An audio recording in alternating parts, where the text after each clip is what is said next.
আসসালামু আলাইকুম। আমাদের আজকের ক্লাসে সবাইকে স্বাগতম। প্রতিদিনকার মতো আমরা বলতে পারি গতিবিদ্যার হয়তোবা আজকে আমার টার্গেট আছে হচ্ছে আজকে আমরা গতিবিদ্যার লাস্টের যে টপিক্সটা যেটাকে আমরা বলতেছি কৌণিক গতি, এই কৌণিক গতির কনসেপ্টটা আমরা ইনশাআল্লাহ আজকে শেষ করব।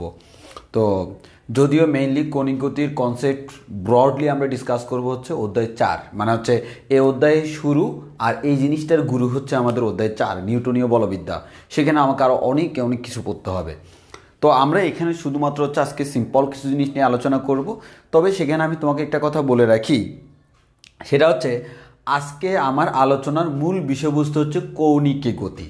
তো কৌণিক গতি বলতে আমরা কি বুঝি? মনে করো সাধারণত আমি বললাম, সিম্পলি আমরা বললাম কোনো একটা বস্তু আমাদের এখানে আছে, সে আমাদের এখান থেকে আমরা তাকে ধাক্কা দিয়ে বা বল প্রয়োগ করে আমরা এখানে নিয়ে গেলাম। এই যে বস্তুটা সরল পথে গমন করলো, এটাকে আমরা বলি তার রৈখিক গতি। এটাকে আমরা কি বলি?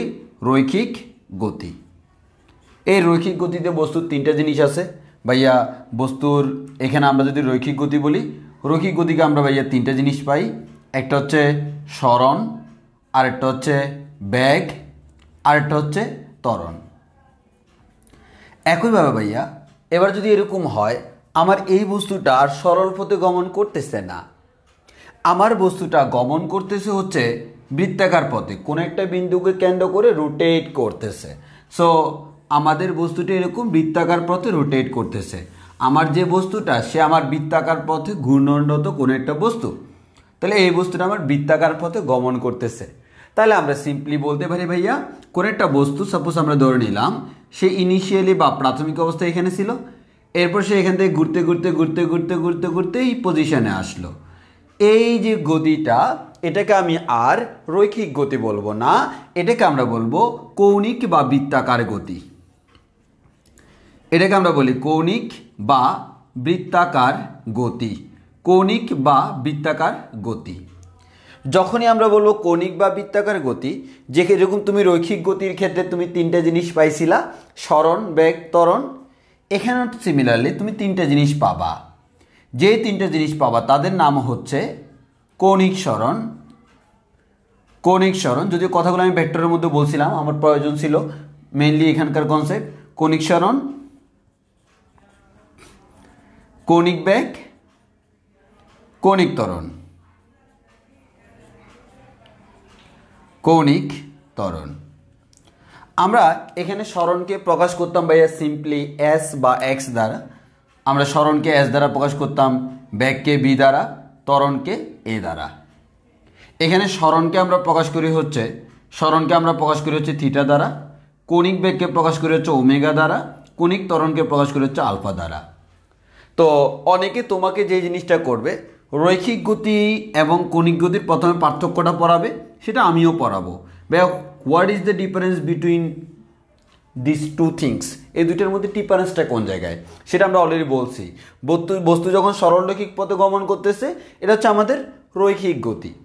বস্তু যখন আমাদের সরলরৈখিক পথে গমন না করে সে বৃত্তাকার পথে গমন করতেছে, তখন আমরা তাকে বলতেছি কৌণিক গতি। এই যে রৈখিক গতির ক্ষেত্রে তিনটা জিনিস আছে, সরণ, বেগ, ত্বরণ। জাস্ট নাম চেঞ্জ হয়ে গেছে, কৌণিক সরণ, কৌণিক বেগ, কৌণিক ত্বরণ। এখানে প্রকাশ করতাম সরণকে এস দ্বারা, এখানে প্রকাশ করি থিটা দ্বারা। এখানে প্রকাশ করতাম বি দ্বারা, এখানে প্রকাশ করব ওমেগা দ্বারা। এখানে প্রকাশ করতাম এ দ্বারা, এখানে প্রকাশ করব আলফা দ্বারা। সবাই তোমাকে যে কাজটা করবে, কৌণিক গতির জন্য আলাদা একটা থিওরি এনে বসাই দিবে। ভাই আমি এসবে বিশ্বাসী না। আমার কথা হচ্ছে, ছোট্টকাল থেকে আমরা সায়েন্স পড়ার সময় রৈখিক গতি কিন্তু আমরা শিখে আসছি। আমরা রৈখিক গতি শিখে আসছি, V equals to U plus at, V square সমান ইউ স্কয়ার প্লাস 2as, ওই ধরনের ফর্মুলাগুলো আমরা ব্যবহার করব। তবে কথা হচ্ছে, আমরা এমনভাবে পড়ব টেকনিক্যালি, আমার এই জিনিসগুলো জানলে এই জিনিসগুলো অটো জানা হয়ে যাবে। অর্থাৎ আমরা নতুন করে পড়ব না, আমরা পুরাতন জিনিসকে একটু চেঞ্জ করে পড়ব, দুইটার সাথে মিলাই পড়ব। তাহলে যেরকম এখানে সুবিধা পাবা, একইভাবে নিউটনীয় বলবিদ্যা গেলে সেখানেও সুবিধা পাবা। তুমি আমার স্টাইলে পড়বা, আমার কাছে পড়তেছো আমার স্টাইলে পড়বা। আমি নিত্য নতুন জিনিসে বিশ্বাসী না, আমি কনভার্সনে বিশ্বাসী, ট্রান্সফরমেশনে বিশ্বাসী। এখান থেকে যদি এখানে ট্রান্সফর্ম করতে পারি, নতুন করে তো শেখার কোনো দরকার নাই। ওই কারণে আমি বলি ভাই, নতুন করে শেখার কোনো দরকার নাই, আমরা যেখানে পারি সেখানে ট্রান্সফরমেশন করে যাই। ওই কারণে ট্রান্সফরমেশনটা আমাদের জন্য খুবই ডেঞ্জারাস একটা উপায়, আর সেই উপায়টাই আমরা শিখবো আস্তে আস্তে।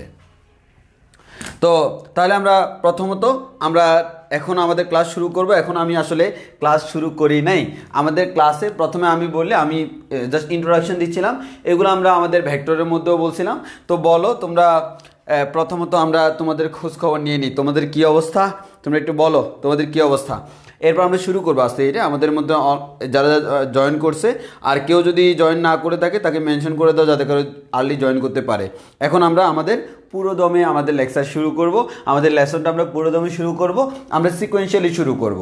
আর আমরা শুরু করার পর আমরা একটা সৃজনশীলও সলভ করব, মানে হচ্ছে বোর্ডে আসছে এরকম একটা সৃজনশীল আমরা সলভ করব।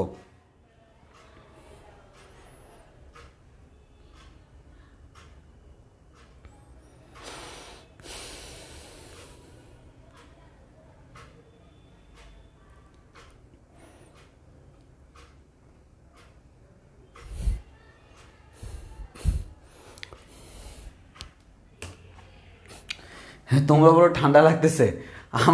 তোমরা কি বলো, তোমরা তো ঠান্ডা লাগলে যা বা কম্বল টম্বল গায়ে দিতে পারো, বা তোমাদের তো এখন আর কোচিংয়ে এসে ক্লাস করা লাগতেছে না, অনলাইনে করতেছো। কম্বলের নিচে কম্বল দিয়া ঘুরা তুমি ভিতরে কানে হেডফোন লাগাইয়া, এই যে বালিশের উপর মাথাটা দিয়া, পায়ের উপর পা তুলিয়া, হস্তটা প্রসারিত করিয়া, চক্ষুটা মেলিয়া, কানটা খুলিয়া তুমি ক্লাস করিতে পারো, এবং সাথে সাথে তুমি গরমটা উপভোগ করো। কিন্তু আমাদের ক্ষেত্রে হচ্ছে কি জানো, আমি যদি এখন কোট টোট পরে আসতাম, ঠান্ডা লাগতেছে, কিছু করার নাই, কিছুক্ষণ ক্লাস নিবে শুরু হয়েছে গরম লাগা। মানে লাফালাফি করতে করতে, আমার তো আবার লাফালাফি করার অভ্যাস বেশি। আমার ক্লাস করার পর সবার একটাই কথা, ভাইয়া করতেছিলাম আপনার ক্লাস, মাঝখানে আইসা আমাকে কেউ একজন পাশে কেউ যাওয়ার সময় জিজ্ঞেস করে, এই ভাইটা তো লাফায় কেন?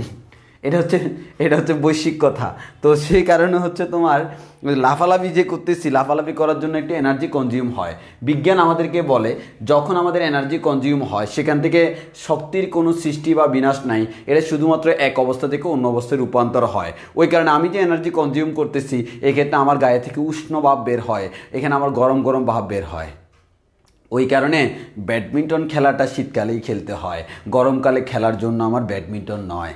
তোমরা খুব ভালো করে জানো, অনেক হয়তো খেলো ব্যাডমিন্টন, ব্যাডমিন্টন মানে অন্তত হচ্ছে কি এনার্জি বার্ন করতেছো, এই দিক দিয়ে আমাদের গরম আর্ন করতেছো। দ্যাট মিনস তুমি কোল্ড থেকে হট হয়ে যাচ্ছ। So if you want to be hot, you need to পরিশ্রম করতে হবে, দৌড়াদৌড়ি করতে হবে, লাফালাফি করতে হবে, ব্যাডমিন্টন খেলতে হবে, তাহলে তুমি হট হয়ে যাবা। সো এটা হচ্ছে হট হওয়ার নিনজা টেকনিক। ওকে, এবার আমরা আস্তে আস্তে সামনের দিকে যাই। আমাদের আজকের টপিক্সে যাই। আমাদের আজকের টপিক্সটা আমাদের খুব একটা কম হট না, আমার হচ্ছে খুবই ঝামেলাজনক আমাদের অবস্থা। আচ্ছা দেখো, আমি আমি একটা জিনিস উপভোগ করতেছি হচ্ছে, যেহেতু শীতের দিন আসতেছে, ফ্লোরটা কিন্তু ঠান্ডা। নিচে আমরা যখন খালি পায়ে দাঁড়ায় থাকি, কিরে ভাই উপর দিয়ে হট হয়ে যাচ্ছে, বাট নিচে নিচে মিনস হচ্ছে পায়ের তালুতে ঠান্ডা লাগতেছে। ওই কারণে বুঝতেই পারতেছি নিশ্চয় আমাকে কিছুদিন পরে ক্যাটস পরে ক্লাস নেওয়া লাগতে পারে, যা অবস্থা দেখতেছি। বাট ভাই ক্লাস নিতে গেলে উপরেই গরম লাগে খালি। তো আমাদের ওই জন্য বললাম যে আমার দৌড়াদৌড়ি করলে গরমটা কিন্তু উপরে লাগে, নিচে না।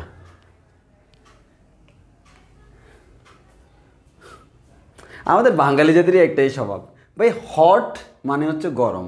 তো তোমরা কেন আমাদের গরম বলতে পাও না শরম, হট বললে লাগে শরম? এটা আমার কোন ধরনের কথা? হট মিন্স গরম, উষ্ণ। তোমাকে উষ্ণ বললে তুমি বলো যে হ্যাঁ ঠিক। তোমাকে যদি বলি গরম, ঠিক। তোমাকে যদি বলো হট, নটি ভাইয়া, না হবে না রে ভাই। এখানে হট মানে হচ্ছে গরম। তোমরা কি ইংলিশ বুঝো না? তোদের ইংলিশে বলে তোমরা কেন অন্যরকম মিন করো? হট মানে হচ্ছে গরম, হট মানে হচ্ছে গরম, উষ্ণ। হ্যাঁ, দ্যাট মিন্স আমাদের তাপমাত্রা বেশি। যেমন আমি ক্লাস নিতে নিতে আস্তে আস্তে আরও হট হয়ে যাব, আরও হট হয়ে যাব। কেন তোমরা নেগেটিভ ফিল নিবা কেন? হটের বাংলা হচ্ছে উষ্ণ, গরম। দেখছো তোমাদেরকে ইংলিশে অপরায় ফেলতেছি। হ্যাঁ, যারা জানো না তারা জেনে নিও। হট মিন্স গরম, কোল্ড মানে হচ্ছে ঠান্ডা। সো আমি কোল্ড থেকে হট হব, আমি আমি অনেক বেশি হট, দ্যাট মিন্স আমি অনেক বেশি গরম, আমি অনেক বেশি উষ্ণ, কারণ আমার গরম লাগতেছে। তো এখানে তুমি খারাপের কোনো কিছু নেই। কেন তোমাদের মেন্টালিটি এত খারাপ কেন? হট মানে গরম, গরম বললে লাগে না শরম, হট বললেই লাগে শরম। এটা আমাদের কোন ধরনের বেশরমের কথা? তাহলে আসো আমরা আমাদের ক্লাস শুরু করে দিই। ওকে, আমরা শুরু করি আস্তে আস্তে।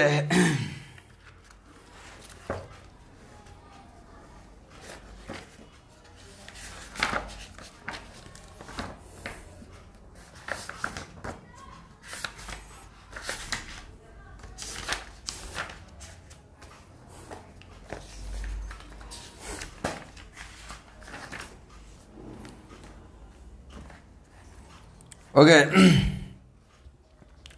তাহলে আমরা আস্তে আস্তে আমাদের চলে যাই। তাহলে আমরা একটু খেয়াল করে দেখি, আজকে আমাদের মূল আলোচনার বিষয়বস্তু হচ্ছে ভাই কৌণিক গতি বা বৃত্তাকার গতি। সো বৃত্তাকার গতির আবার ফিনিশিংটা দিব আমরা একটা নতুন কনসেপ্ট নিয়ে, তার নাম হচ্ছে সুষম বৃত্তাকার গতি। সেটা তোমরা এসএসসি লেভেলেও পড়ছিলা, তাও আমরা এখানে একটু ব্রডলি ব্যাখ্যা করব। সুষম বৃত্তাকার গতি, এই সুষম বৃত্তাকার গতি নিয়ে আলোচনা করব। তার আগে আমি একটা কথা তোমাকে বলেই বলছি, আমাদের কোন একটা বস্তু যখন সরলরৈখিক পথে গমন করে তখন তার গতিকে আমরা বলি রৈখিক গতি বা সরলরৈখিক গতি। রৈখিক গতিতে কোন একটা বস্তুর যে তার গতির অবস্থা বিবেচনা করার জন্য তিনটা ফ্যাক্টর আমাদের কাজ করে। একটা হচ্ছে সরণ, আরেকটা হচ্ছে বেগ, আরেকটা হচ্ছে ত্বরণ। একইভাবে কৌণিক বা বৃত্তাকার গতির ক্ষেত্রে তিনটা ফ্যাক্টর কাজ করে। একটা হচ্ছে কৌণিক সরণ, একটা হচ্ছে কৌণিক বেগ, আরেকটা হচ্ছে কৌণিক ত্বরণ। শর্ত হলো এখানে বস্তু সরলরৈখিক পথে গমন করে, আর এখানে হচ্ছে কোনো একটা বিন্দুকে কেন্দ্র করে সে বৃত্তাকার পথে গমন করে। এটাই হচ্ছে আমাদের পার্থক্য, এটা হচ্ছে আমার পার্থক্য।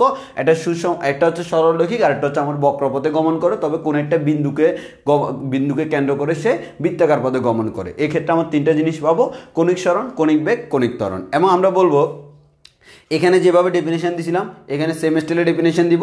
আমি দুইটাকে মিক্স করে করে পড়াবো, মানে এক কথা এগুলো তুমি জানো, এই জানা জিনিস থেকে এগুলো কীভাবে আনবো, ওই জন্য আমি তোমাকে দুইটাকে একসাথে করে পড়াবো। তাহলে তোমার বুঝতে সুবিধা হবে আশা করি, আর পরীক্ষা ভুল হবে না।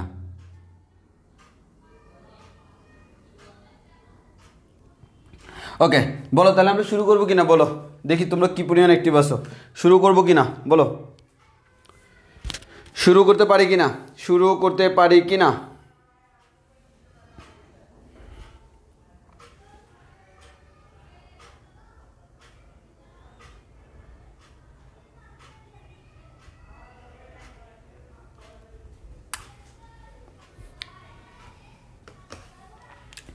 ওকে,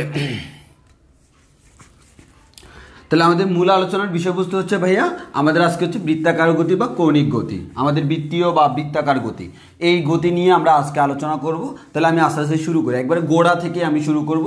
আমরা এমন স্টাইলে করব যাতে করে আমাদের সৃজনশীলও আমাদের কোনো আমাদের সমস্যা না হয়, সৃজনশীলও আমাদের যাতে কোনো ধরনের সমস্যা না হয়। তাহলে আসি আমাদের বৃত্তীয় বা বৃত্তাকার গতি, বৃত্তীয় বা বৃত্তাকার গতি, বৃত্তাকার গতি।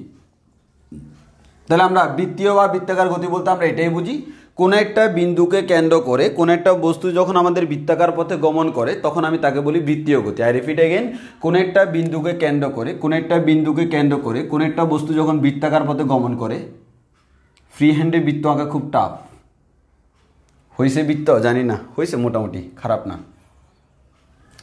আমাদের কোনো একটা বস্তু যখন কোনো একটা বিন্দুকে কেন্দ্র করে বৃত্তাকার পথে গমন করে তখন আমরা তার গতিকে আমরা বলি বৃত্তাকার, আমাদের বৃত্তীয় বা বৃত্তাকারের গতি। অর্থাৎ বস্তু আছে আমার এখানে, সে এই বিন্দুকে কেন্দ্র করে এই যে বৃত্তাকার পথে আমাদের ঘুরতেছে, কারণ বৃত্তাকার পথ বললেই তো তোমাকে বুঝতে হবে কোনো একটা বিন্দুকে কেন্দ্র করেই ঘুরে, তাহলে এই বিন্দুটাকে কেন্দ্র করে সে বৃত্তাকার পথে আমাদের ঘুরতেছে। এখন একটু খেয়াল করে দেখো, এই যে আমার ঘুরতেছে, এই ঘোরার সময় আমাদের একটু ভালো করে খেয়াল করো, কয়েকটা জিনিস মাথায় রাখতে হবে।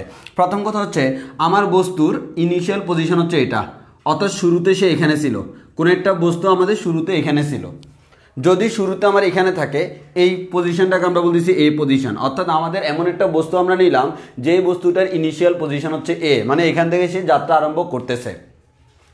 এখান থেকে সে যাত্রা আরম্ভ করতে করতে করতে করতে সে আমাদের এই যে এই বৃত্তাকার পথে সে আমাদের বি বিন্দুতে গেল।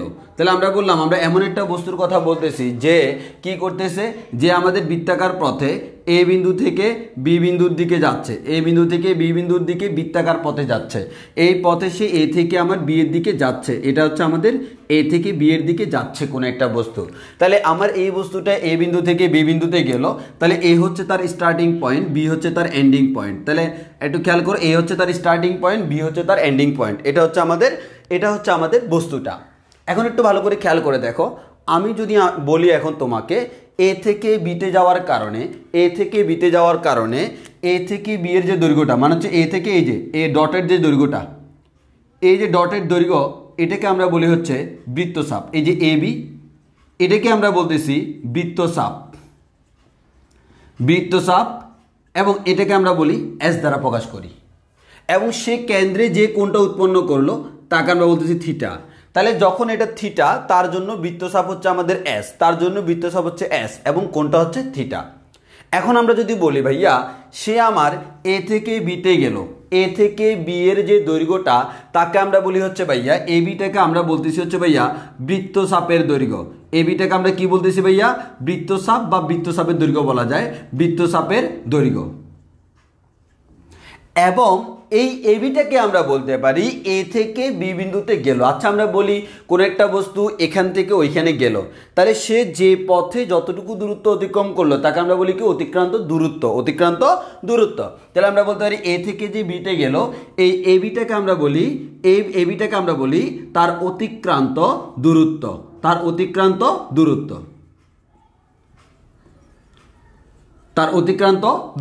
তাহলে আমাদের এখানে যে এবিটাকে আমরা বলতেছি হচ্ছে আমরা তার অতিক্রান্ত দূরত্ব, আমরা তাকে বলতেছি তার অতিক্রান্ত দূরত্ব। এবং আমরা এটাকেই বলতে পারি ভাই এটা তার রৈখিক দূরত্ব।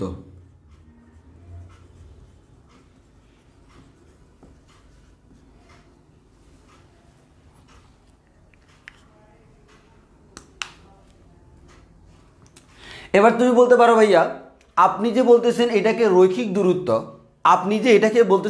দূরত্ব, এই পথটা তো আমার রৈখিক না, পথটা তো আমার বাঁকা। আপনি তো একটু আগে আমাকে বলছেন সে যদি সরল পথে যায় তখন আমার রৈখিক দূরত্ব, সে তো আমার সরল পথে যায় নাই ভাই, এ থেকে বি তো এটা একটা বক্রপথ, তাহলে কেন আপনি এটাকে রৈখিক দূরত্ব বলতে পারেন? জি ভাইয়া বলতে পারি, কোন হিসেবে সেটা আমরা বলি, কার সাপেক্ষে বলতেছি খেয়াল করো। আমরা যে বলতেছি এস বৃত্তচাপ এস কিন্তু এটা কিন্তু রৈখিক না। এস মানে হচ্ছে আমার এই পথের দৈর্ঘ্যটা, এই এস এর যে একক, এই এস এর এককটা কি ভাই, এস এর এককটা হচ্ছে মিটার, এস এর একক কি মিটার। আর আমরা জানি সাধারণত রৈখিক দূরত্ব যদি নিই, রৈখিক দূরত্বের একক কি ভাই, রৈখিক দূরত্বের এককও আমরা জানি হচ্ছে মিটার। অর্থাৎ কোন একটা বস্তুর যখন রৈখিক পথে গমন করে তখন আমরা বলি সে এত মিটার গেল, এত মিটার তার অতিক্রান্ত দূরত্ব, এই অতিক্রান্ত দূরত্বের একক মিটার।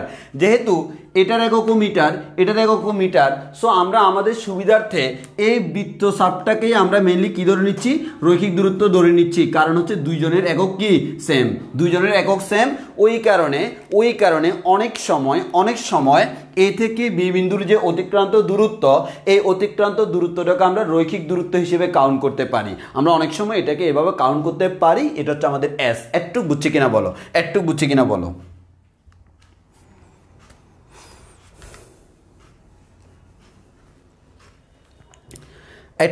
আমরা বলো, একটু রেসপন্স করবা, এতটুকু আমরা বুঝছি কিনা, আমার কথাগুলো ক্লিয়ার কিনা, কথাগুলি স্পষ্টভাবে বুঝতে হবে, এটা সায়েন্স, হ্যাঁ। সো জিনিসগুলো ক্লিয়ারলি বুঝতে হবে, কোনো কনফিউশন রাখা যাবে না।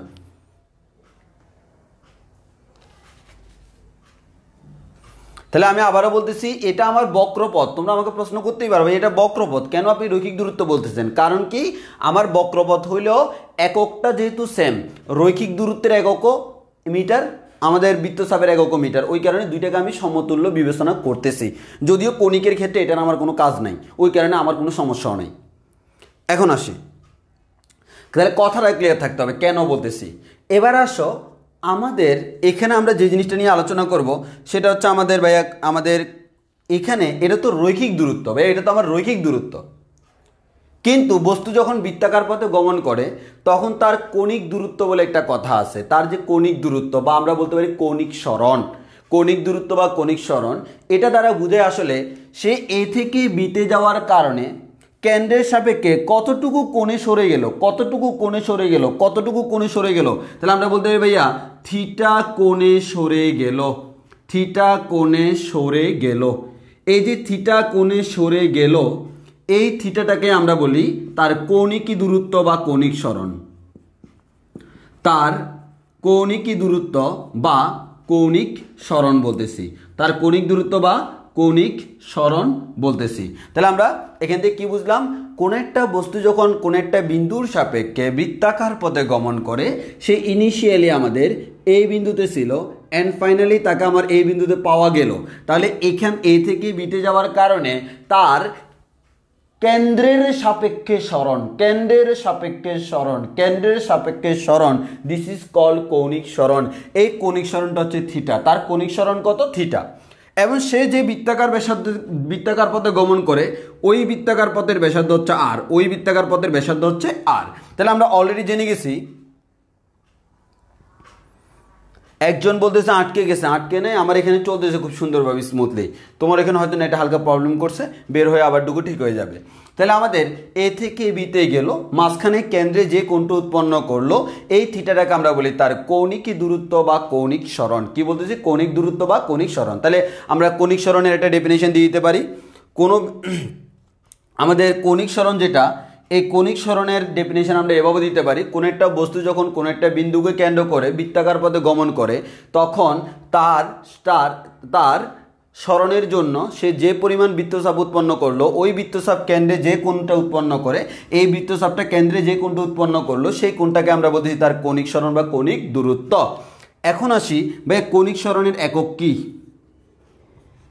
এই যে ভাই আপনি বলতেছেন কৌণিক সরণ, কৌণিক সরণ যাকে আমরা থিটা দ্বারা প্রকাশ করি, এই কৌণিক সরণের একক কি? তাহলে একটু ভালোভাবে মাথায় রাখতে হবে ভাই, কৌণিক সরণ এটা হচ্ছে একটা থিটা, থিটা মানে একটা কোণ, কৌণিক সরণ মানে আর কিছুই না, এটা হচ্ছে একটা কোণ। কোণের একক কয় ধরনের হতে পারে ভাই? 3 ধরনের। কি কি ভাইয়া? এটা হইতে পারে ডিগ্রি, এটা হইতে পারে ভাইয়া ডিগ্রি, এটা হইতে পারে ভাইয়া রেডিয়ান, এটা হইতে পারে গ্রেডিয়ান। এটা হইতে পারে ডিগ্রি, এটা হইতে পারে রেডিয়ান, এটা হইতে পারে গ্রেডিয়ান। তাহলে আমরা আবারও বলতেছি, কৌণিক সরণ যে থিটা, এই কৌণিক সরণ থিটাটা তার একক হইতে পারে আমার 3টা। এটা হইতে পারে ডিগ্রি, এটা হইতে পারে রেডিয়ান, এটা হইতে পারে গ্রেডিয়ান। তোমরা জানো আমাদের বৃত্তীয়, তোমরা 9-10 কিন্তু পড়ছো, যে তোমাদের ম্যাথমেটিক্সে তোমরা পড়ছো, কোন একটা বস্তুর জন্য যে আমরা কোণগুলো পরিমাপ করি, এটা 3 ধরনের পদ্ধতি আছে। একটা হচ্ছে ষাটমূলক পদ্ধতি, আরেকটা হচ্ছে শতমূলক পদ্ধতি, আরেকটা হচ্ছে বৃত্তীয় পদ্ধতি। সেই বৃত্তীয় পদ্ধতিটা হচ্ছে আমার এটা। বৃত্তীয় পদ্ধতিতে কোণ পরিমাপের জন্য 3টা একক আছে, একটা হচ্ছে ডিগ্রি, একটা হচ্ছে রেডিয়ান, আমাদের একটা হচ্ছে ডিগ্রি, একটা হচ্ছে রেডিয়ান, একটা হচ্ছে গ্রেডিয়ান। আমরা একটা থেকে আরেকটাতে কনভার্ট করতে পারি, মানে ডিগ্রি, রেডিয়ান, গ্রেডিয়ান একটা থেকে একটাতে আমরা কি করতে পারি? কনভার্ট করতে পারি, একটা থেকে একটাতে আমরা কনভার্ট করতে পারি। তুমি ষাটমূলক পদ্ধতিতে পড়ছিলা ডিগ্রি, শতমূলক পদ্ধতিতে তুমি পড়ছিলা হচ্ছে গ্রেডিয়ান, আবার বৃত্তীয় পদ্ধতিতে বলছো হচ্ছে আমার কি রেডিয়ান, আবার তুমি ডিগ্রি, রেডিয়ান, গ্রেডিয়ান এদের মধ্যে সম্পর্ক প্রকাশ করছিলা।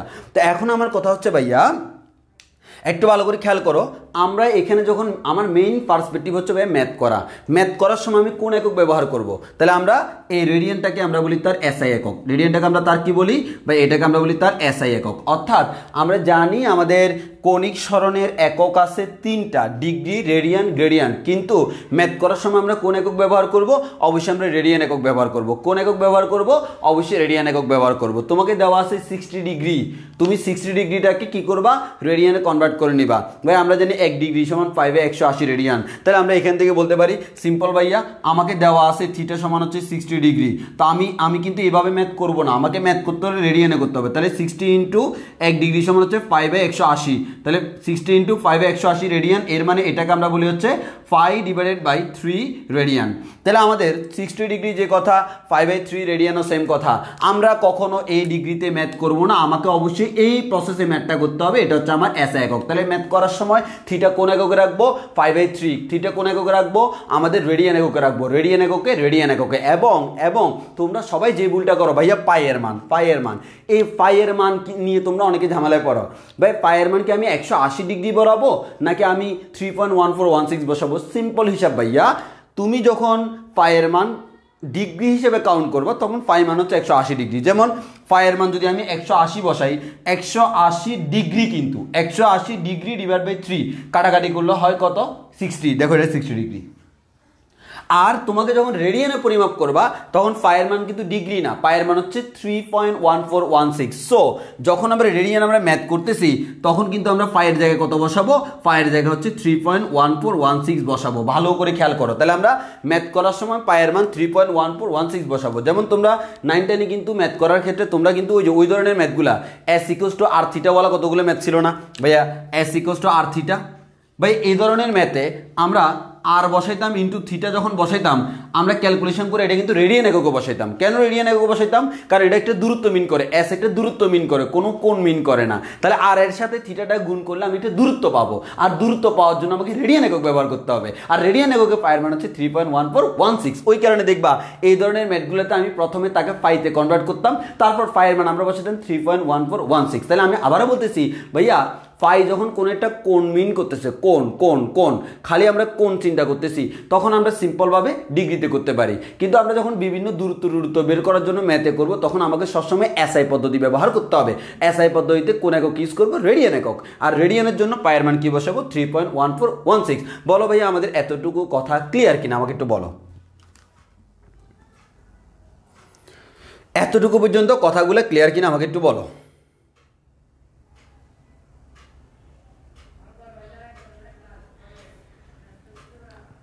এই কথাগুলো ক্লিয়ার কিনা? আমাকে একটু বলো প্লিজ, একটু বলো যে কথাগুলো ক্লিয়ার কিনা, যে ভাইয়া এতক্ষণ কথা যেগুলো বলছি এই কথাগুলো আমাদের ক্লিয়ার কিনা একটু বলো।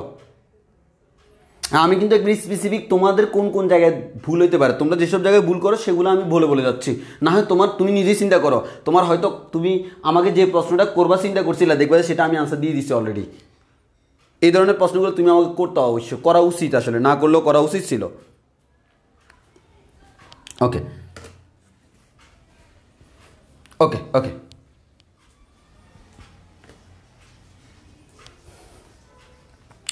আচ্ছা ভাইয়া বুঝলাম।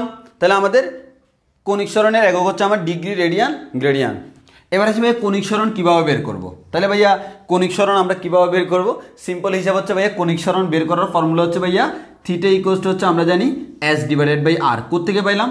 তোমরা তো জানো বৃত্তাকার গতির ক্ষেত্রে s equals to r theta, এই ফর্মুলা সবার মুখস্থ। s equals to r theta 9 10 থেকে করে আসতেছো। তাহলে আমরা এখান থেকে থিটাটাকে আমরা বলতেছি যে কৌণিক সরণ, তাহলে থিটা ইকুয়ালস টু হচ্ছে আমার s ডিভাইডেড বাই r। এর মানে বৃত্তচাপকে যদি আমি ব্যাসার্ধ দ্বারা ভাগ করি তাহলে কি পেয়ে যাব ভাইয়া? থিটা পেয়ে যাব। আর থিটাটাকে আমরা বলতেছি কি ভাইয়া? এই থিটাটাকে আমরা বলতেছি হচ্ছে আমাদের কৌণিক সরণ। তাহলে আমাদের theta equals to s by r আমরা একটা ফর্মুলা পেয়ে গেছি, যদিও আমার এটা ইউজ করা লাগবে না। এখন আমাকে পরীক্ষায় জিজ্ঞেস করবে ভাইয়া কৌণিক সরণের মোস্ট ইম্পর্টেন্ট প্রশ্ন কৌণিক সরণের মাত্রা কত? এই থিটা এর মাত্রা কত? থিটা এর মাত্রা কত? এবার দেখো আমরা মাত্রা বের করব। ভাই থিটা এর মাত্রা সমান কার মাত্রা? s এর মাত্রা ডিভাইড বাই r এর মাত্রা। তাহলে আমরা বলতে পারি থিটা এর মাত্রা সমান s এর মাত্রা। s মানে কি ভাই? বৃত্তচাপ। বৃত্তচাপের একক কি ভাইয়া? মিটার। এর মানে আমরা এটাকে দূরত্বের মাত্রা ব্যবহার, দূরত্বের একক ব্যবহার করি না। তাহলে আমাদের s এর মাত্রা কি? s এর মাত্রা হচ্ছে দূরত্বের মাত্রা l। এই আর মানে হচ্ছে ব্যাসার্ধ, ব্যাসার্ধের একক কি? মিটার। এটা দূরত্বের মাত্রা কি? l। দেখো তোমার l এবং l দুইটা কাটাকাটি, তাহলে আমরা বলতে পারবো এটা মাত্রাহীন। তাহলে আমরা একটা কথা বলতে পারি কৌণিক সরণ এমন একটা রাশি যার একক আছে, কিন্তু দেখো একক আছে কিন্তু বাট তার কোনো মাত্রা নাই। পরীক্ষার জন্য মোস্ট ইম্পর্টেন্ট প্রশ্ন, নিচের কোন রাশিটার একক আছে কিন্তু কোনো মাত্রা নাই, তার জন্য আমরা আনসার একটাই পাই যাকে আমরা কনিক সরণ অলওয়েজ বলে যাই। তাহলে আমি আবারও বলতেছি, কনিক সরণ এমন একটা রাশি যার একক আছে কিন্তু একক আছে এটা যদি একটা কোণের একক আমরা জানি ডিগ্রি, রেডিয়ান, গ্রেডিয়ান, তবে আমরা রেডিয়ানে ম্যাথগুলো করব। আর আমাদের মাত্রা বের করার সময় দেখে যাচ্ছি দুইটার উপরে নিচে দুইটার মাত্রা সেম, যেহেতু দুইটার মাত্রা সেম এখানে আমার কোনো মাত্রা নাই, তাহলে কনিক সরণ একটা কি রাশি? মাত্রাহীন রাশি। তাহলে আমরা বলতে পারি কনিক সরণের একক হচ্ছে আমাদের ডিগ্রি, রেডিয়ান, গ্রেডিয়ান, আর এটার হচ্ছে আমরা বলতে পারবো ভাইয়া এটার কোনো মাত্রা নাই, এই কনিক সরণের কোনো মাত্রা নাই। এতটুকু কনসেপ্ট আমাদের ক্লিয়ার কিনা বলো? কনিক সরণে কোনো মাত্রা আমাদের নাই, এতটুকু কনসেপ্ট আমাদের সবার ক্লিয়ার কিনা বলো? কনিক সরণের কোনো মাত্রা নাই, এতটুকু কনসেপ্ট আমাদের সবার ক্লিয়ার কিনা একটু বলি প্লিজ ভাইরা। ওকে, একটু কুইকলি বলো এতটুকু কনসেপ্ট আমাদের সবার ক্লিয়ার কিনা।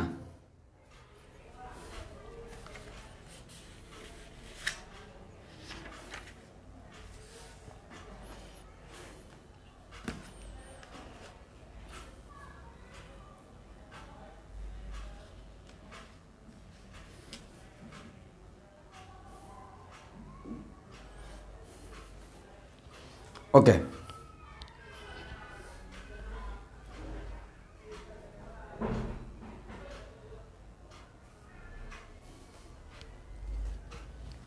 আচ্ছা, তাহলে এতটুকু যদি ক্লিয়ার হয় তাহলে আমরা সামনের দিকে আগাই।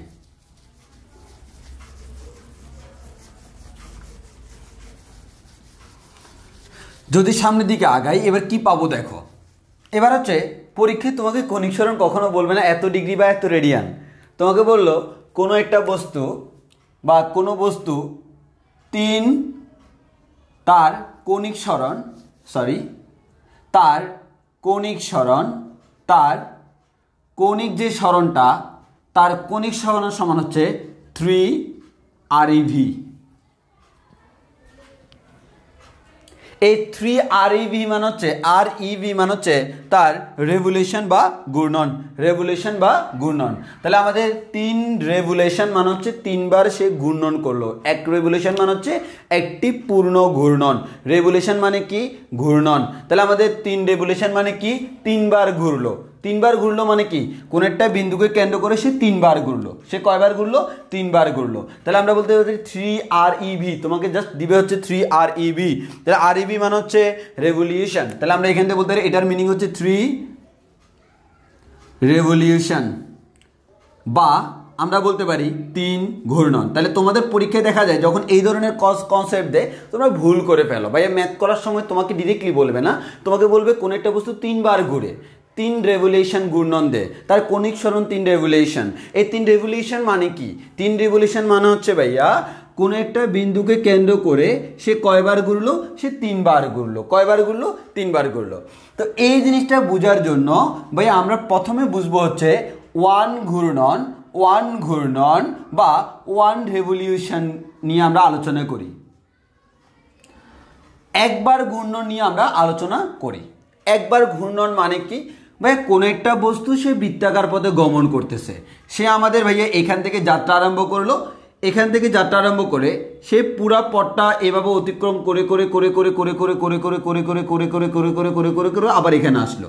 এই বিন্দু থেকে যাত্রা আরম্ভ করে আবার এখানে আসা, দিস ইজ কল্ড 1 রেভলিউশন বা এক ঘূর্ণন। তো আমরা আসি ভাই, তাহলে সিম্পল কথা হচ্ছে এক রেভলিউশন বা ঘূর্ণনের থিটা ইকুয়ালস টু কত? আমরা জানি থিটা ইকুয়ালস টু হচ্ছে S/R। এবার একটু খেয়াল করো তো, সে যদি আমাদের তার বৃত্তাকার পথের ব্যাসার্ধ যদি R হয় তাহলে আমরা বলতে পারি ভাইয়া সে একবার পূর্ণ ঘূর্ণন দিল, মানে হচ্ছে এখান থেকে যাত্রা আরম্ভ করে আবার এখানে আসলো, তাহলে তার বৃত্তচাপের দৈর্ঘ্য কত? ভাই এই বৃত্তের পরিধিটাই কিন্তু বর্তমানে বৃত্তচাপ, কারণ সে পুরোটা একবার ঘুরছে। পুরোটা একবার ঘুরা মানে হচ্ছে এই বৃত্তচাপ, আমরা জানি এই পুরোটা হচ্ছে বৃত্তচাপ, আর কোন একটা বৃত্তের যে পুরা বৃত্তচাপ তাকে আমরা বলি বৃত্তের পরিধি। তাহলে আমরা এটাকে বলতে পারি ভাইয়া টুয়াইস পাই R, আর নিচে আছে R। দেখো তাহলে একটু খেয়াল করো, আর চলে যাবে, চলে যাবে, তাহলে আমরা এখান থেকে পাবো থিটা ইকুয়ালস টু হচ্ছে 2 পাই রেভলিউশন, 2 পাই, এটা কিন্তু একক কিন্তু রেডিয়ান, 2 পাই রেডিয়ান। এবার যদি তুমি ডিগ্রিতে লেখো তাহলে কি হবে? ভাই এটাকে আমরা বলতে পারি 2 ইন্টু ফাইয়ের মান কত ডিগ্রি 180 ডিগ্রি, তাহলে 180 দ্বিগুণ এটাকে বলা যায় 360 ডিগ্রি, তোমরা খুব ভালো করেই জানো। তাহলে আমরা একটা কথা বলতে পারি ভাইয়া, আমরা একটা কথা বলতে পারি, সেটা হচ্ছে কি, সেটা হচ্ছে ভাইয়া আমরা যখন বলতেছি ওয়ান রেভলিউশন মানে হচ্ছে 2 পাই রেডিয়ান, 2 পাই রেডিয়ান অথবা 360 ডিগ্রি। তাহলে যদি তোমাকে বলা হয় 3 রেভলিউশন, সিম্পল কথা ভাই, 3 রেভলিউশন মানে হচ্ছে 3 ইন্টু 2 পাই মানে হচ্ছে 6 পাই রেডিয়ান, বা আমরা ডিগ্রিতে রূপান্তর করতে পারি, সেটা আর করতেছি না কারণ আমরা তো ম্যাথ করার সময় রেডিয়ানে করব। তাহলে আমাদের এবার পরীক্ষায় যদি কখনো কনিক সরণ আমাকে যদি কখনো রেভলিউশনে দেওয়া থাকে, ইনশাল্লাহ আমরা বের করতে পারবো। 3 রেভলিউশন মানে হচ্ছে 3 ইন্টু 2 পাই 3 ইন্টু 2 পাই এত রেডিয়ান, তাহলে আমরা এভাবে পারবো না। তাহলে পরীক্ষায় তোমাকে বলা হলো একটা ফ্যান 3 বার ঘুরলো, একটা ফ্যান 3 বার ঘুরলো মানে হচ্ছে সে 3 বার ঘূর্ণন দিল। দেখো আমাদের যে ফ্যানগুলো ঘুরে, আমাদের যে মাথায়, যে আমাদের মাথার উপর এখন শীতকালে তো ঘুরে না, গরমকালে যে ফ্যানটা ঘুরে সেই ফ্যানটা কিন্তু কোনো একটা বিন্দু, ফ্যানটা এমন না যে সে একবার এখানে একবার এখানে যায়, আমার ঘরের একটা জায়গায় ফ্যানটা ফিক্সড, ওই পয়েন্ট থেকে ফ্যানটা আমার সবসময় ঘুরে, তাহলে এই ঘূর্ণনটা কিন্তু বৃত্তাকার ঘূর্ণন, এই বৃত্তাকার পথে সে মনে করি 3 বার ঘুরে, এই 3 বার ঘুরে মানে 3 রেভলিউশন মানে হচ্ছে 6 পাই রেডিয়ান। এতটুকু আমরা বুঝছি কিনা? এবার এখান থেকে অনেক সময় তোমাকে বলা হয় ভাই আমাদের 1 রেভলিউশনের আমাদের 1 রেডিয়ান বলতে আমরা কি বুঝি, তো আমরা জানি কোন একটা বৃত্তের ব্যাসার্ধের সমান চাপ বৃত্তের কেন্দ্রে যে কোণ উৎপন্ন করে। মনে করো আমরা যদি এবার বলি হচ্ছে ভাই এরকম যে সিম্পল আমাদের এই যে এটা আমরা বলতেছি আর, এখন যদি আমার এরকম হয় তার যে বৃত্তচাপ, এই বৃত্তচাপের যে দৈর্ঘ্যটা, এই দৈর্ঘ্যটা যদি আর এর সমান হয়, মানে আর এর দৈর্ঘ্য যতটুকু এই বক্রপথের দৈর্ঘ্য ততটুকু, তখন কেন্দ্রে উৎপন্ন কোণটাকে আমরা বলি 1 রেডিয়ান। তাহলে আমরা বলতে পারি কোন একটা বৃত্তের ব্যাসার্ধের সমান চাপ বৃত্তের কেন্দ্রে যে কোণ উৎপন্ন করে তাকে আমরা বলি 1 রেডিয়ান।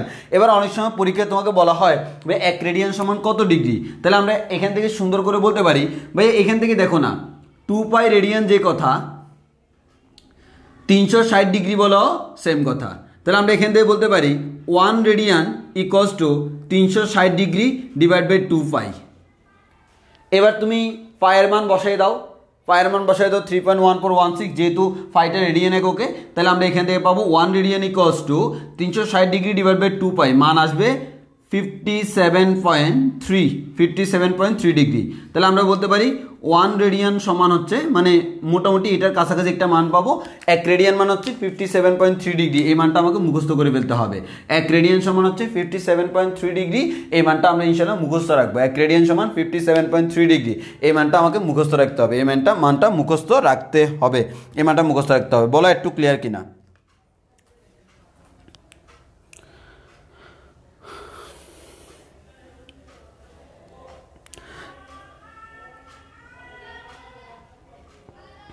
এতটুকু অংশ সবার ক্লিয়ার কিনা ভাইয়া বলো প্লিজ, আমরা এতটুকু অংশ ক্লিয়ার কিনা বলি।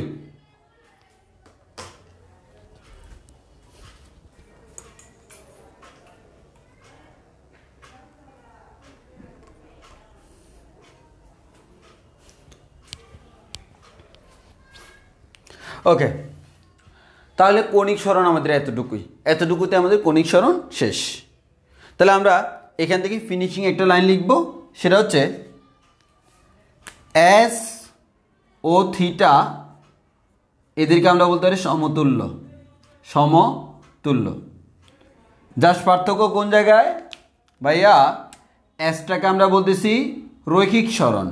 সাধারণত সরণ বলতে আমরা রৈখিক সরণকে বুঝি, কণিক সরণ হলে আমাকে আলাদা করে বলে দিবে এত ডিগ্রি কণিক সরণ, বাট আলাদা করে যদি কণিক সরণ না বলে আমরা বুঝে নিব সেটা হচ্ছে রৈখিক সরণ, বা আমাকে হিন্টস দিয়ে দিবে এটা হচ্ছে বৃত্তাকার গতি। বৃত্তাকার গতি হলে রৈখিক সরণ, আর নর্মালি হচ্ছে বৃত্তাকার গতি হলে কণিক সরণ, আর নর্মালি রৈখিক সরণ। তাহলে এস মানে হচ্ছে রৈখিক সরণ, আর থিটা মানে হচ্ছে কি কৌণিক সরণ।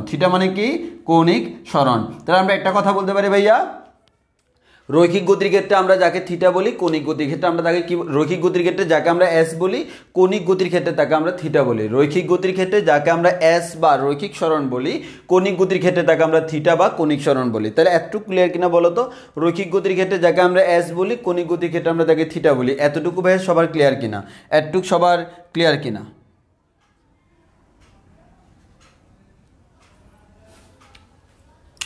ওকে, এবার হচ্ছে আমরা কৌণিক বেগে যাই। তাহলে আমাদের কৌণিক সরণ শেষ, এবার হচ্ছে কৌণিক বেগে যাই।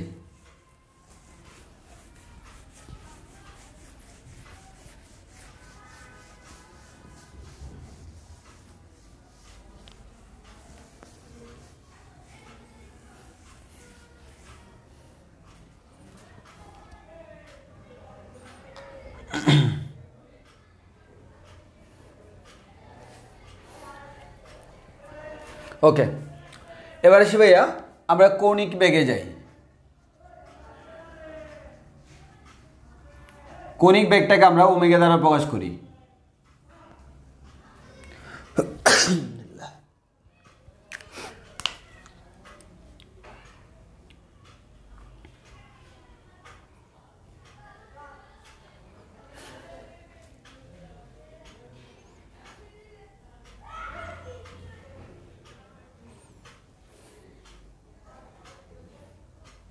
ওকে, এবার আসলে আমরা কৌণিক বেগ নিয়ে আলোচনা করব। কৌণিক বেগ নিয়ে আলোচনা করতে গেলে আমাকে প্রথমে জেনে রাখতে হবে রৈখিক বেগ সম্পর্কে। রৈখিক বেগে আমরা যা পড়ছিলাম, রৈখিক বেগ, রৈখিক বেগে আমরা যেটা পড়ছিলাম, কি কি পড়ছিলাম একটু খেয়াল করে দেখো। রৈখিক বেগে আমরা প্রথমে পড়ছিলাম হচ্ছে ভাইয়া আমাদের গড় বেগ। আমাদের যদি গড় বেগ,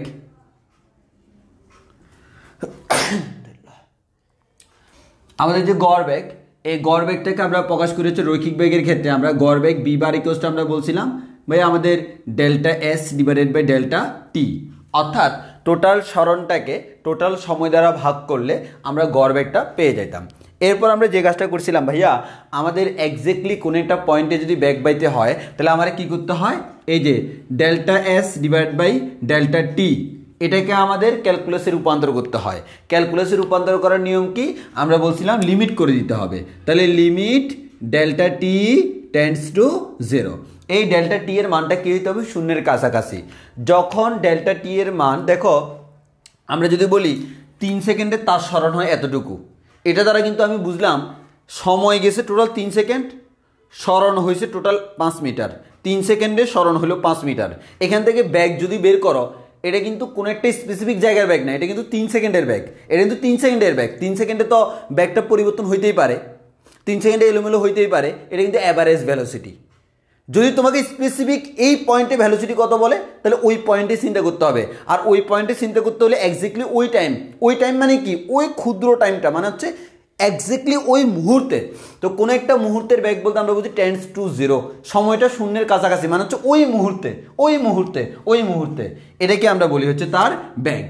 তাহলে ব্যাগকে আমরা ক্যালকুলাসের মাধ্যমে এভাবে প্রকাশ করি, যাকে আমরা ডিরেক্টলি বলতে পারি ভাইয়া ভি ইকুয়ালস টু হচ্ছে ডিএস ডিটি। তাহলে ব্যাগের ফর্মুলা আমরা জানি ভাইয়া বি ইকুয়ালস টু আমরা কি বলতে পারি ভাই, বি ইকুয়ালস টু আমরা বলতে পারি ডিএস ডিটি।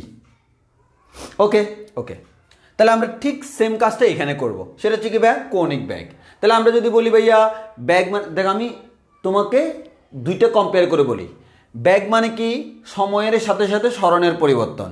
তাহলে আমরা বলতে পারবো কৌণিক বেগ মানে কি, সময়ের সাথে সাথে কৌণিক বেগের পরিবর্তন। তাহলে আমরা এখানে এটা যেরকম গড় বেগ পাইছিলাম, এখানে আমি পাবো হচ্ছে গড় কৌণিক বেগ। গড় কৌণিক বেগ, গড় কৌণিক বেগটাকে আমরা ওমেগা বার দ্বারা প্রকাশ করতে পারি। এখানে যেরকম ডেল্টা এস বলছিলে, এস মানে কি সরণ, আমরা বলছিলাম একটু আগে S R theta same to same, মানে রৈখিকের ক্ষেত্রে যাকে এস বলি, কৌণিকের ক্ষেত্রে তাকে থিটা বলবো। তাহলে আমরা বলতে পারি delta theta divided by delta T. এবার আমরা বলতে পারি ভাইয়া, তাহলে আমাকে যদি বলা হয় কৌণিক বেগ বের করো, তাহলে কোন একটা নির্দিষ্ট মুহূর্তে কৌণিক বেগ, কোন একটা নির্দিষ্ট মুহূর্তে যে কৌণিক বেগ, সেই কৌণিক বেগ ওমেগা ইকুয়ালস টু আমরা বলতে পারি ভাই limit delta T tends to 0 delta theta divided by delta T. এই জিনিসটাকে আমরা সংক্ষেপে ক্যালকুলাসের মাধ্যমে লিখতে পারি ডি থিটা ডিটি। এর মানে সময়ের সাথে সাথে থিটা এর ডিফারেন্সিয়েশন, টি এর সাপেক্ষে থিটা এর ডিফারেন্সিয়েশনকে আমরা বলি হচ্ছে অন্তরীকরণ করলে তাকে আমরা বলি কৌণিক বেগ ওমেগা। তাহলে আমরা সিম্পলি একটা কথা বলতে পারি ভাইয়া, এখান থেকে আমরা ওভারঅল পাইলাম কি, ওমেগার একটা ফর্মুলা পেয়ে গেলাম, ওমেগা ইকুয়ালস টু হচ্ছে D theta divide by DT. Omega equals to কত, D theta DT, D theta DT, এটা হচ্ছে আমার ওমেগা। তাহলে ওমেগার ফর্মুলা আমরা জেনে গেলাম ডি থিটা ডিটি।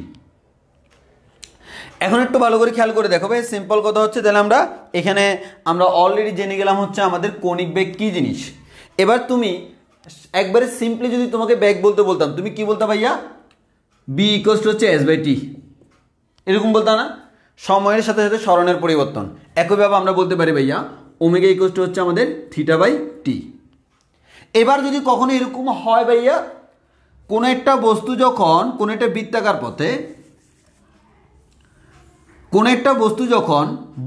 পথে এক জায়গা থেকে যাত্রা আরম্ভ করে সম্পূর্ণ পথটা ঘুরে আসে, তখন কিন্তু আমরা জানি থিটার মান কিন্তু 2 পাই রেডিয়ান। ওই মুহূর্তে যে টাইমটা এই বিন্দু থেকে যাত্রা আরম্ভ করে একটা বৃত্তাকার পথ পুরোটা ঘুরে আসতে যে টাইমটা লাগে, এই সময়টাকে আমরা কি বলি ভাই? এই সময়টাকে আমরা বলি বড় হাতের টি, যাকে বলা হয় ভাইয়া পর্যায়কাল। তোমরা খুব ভালো করেই জানো যাকে আমরা বলি পর্যায়কাল। তাহলে আমরা ওমেগার একটা নতুন ফর্মুলা পাইলাম, সেটা হচ্ছে যদি আমরা ব্যাগের ক্ষেত্রে এই ধরনের ফর্মুলা পাই না, কিন্তু কণিক ব্যাগের ক্ষেত্রে আমরা পাই, সেটা হচ্ছে কি omega equals to theta by t. থিটার মান যদি কখনো পুরা হয়, এর মানে সে 360 ডিগ্রি পরিভ্রমণ করে, 2 পাই রেডিয়ান পরিভ্রমণ করে, টোটাল যে সময়টা লাগে সেই সময়টাকে আমরা বলি তার পর্যায়কাল। তাহলে আমরা যখন এটা 2 পাই বসাইলাম, তখন সময়টা কিন্তু আর কি নাই, সময়টা আর এমনি সময় নাই, এটা হচ্ছে পর্যায়কালের সময়টা। তাহলে আমরা নতুন একটা ফর্মুলা পেয়ে গেলাম, omega equals to 2 pi divide by t. Omega equals to 2 pi divide by t. আবার আমরা জানি হচ্ছে ভাইয়া কম্পাঙ্ক বলে একটা রাশি আছে, সেই কম্পাঙ্কটা আমরা কি জানি? কম্পাঙ্ক ভাইয়া আমরা জানি এফ ইকুয়ালস টু হচ্ছে ভাইয়া 1/t। তাহলে আমরা এই যে এখানে 1/t-কে আমি কম্পাঙ্ক বলতে পারি না? যেমন 2 পাই, এটাকে আমরা এভাবে লিখতে পারি না? 2 পাই ইন্টু 1/t লিখতে পারি। তো 1/t মানে কি? এফ, কম্পাঙ্ক। তাহলে আমরা এটাকে লিখতে পারি 2 পাই এফ।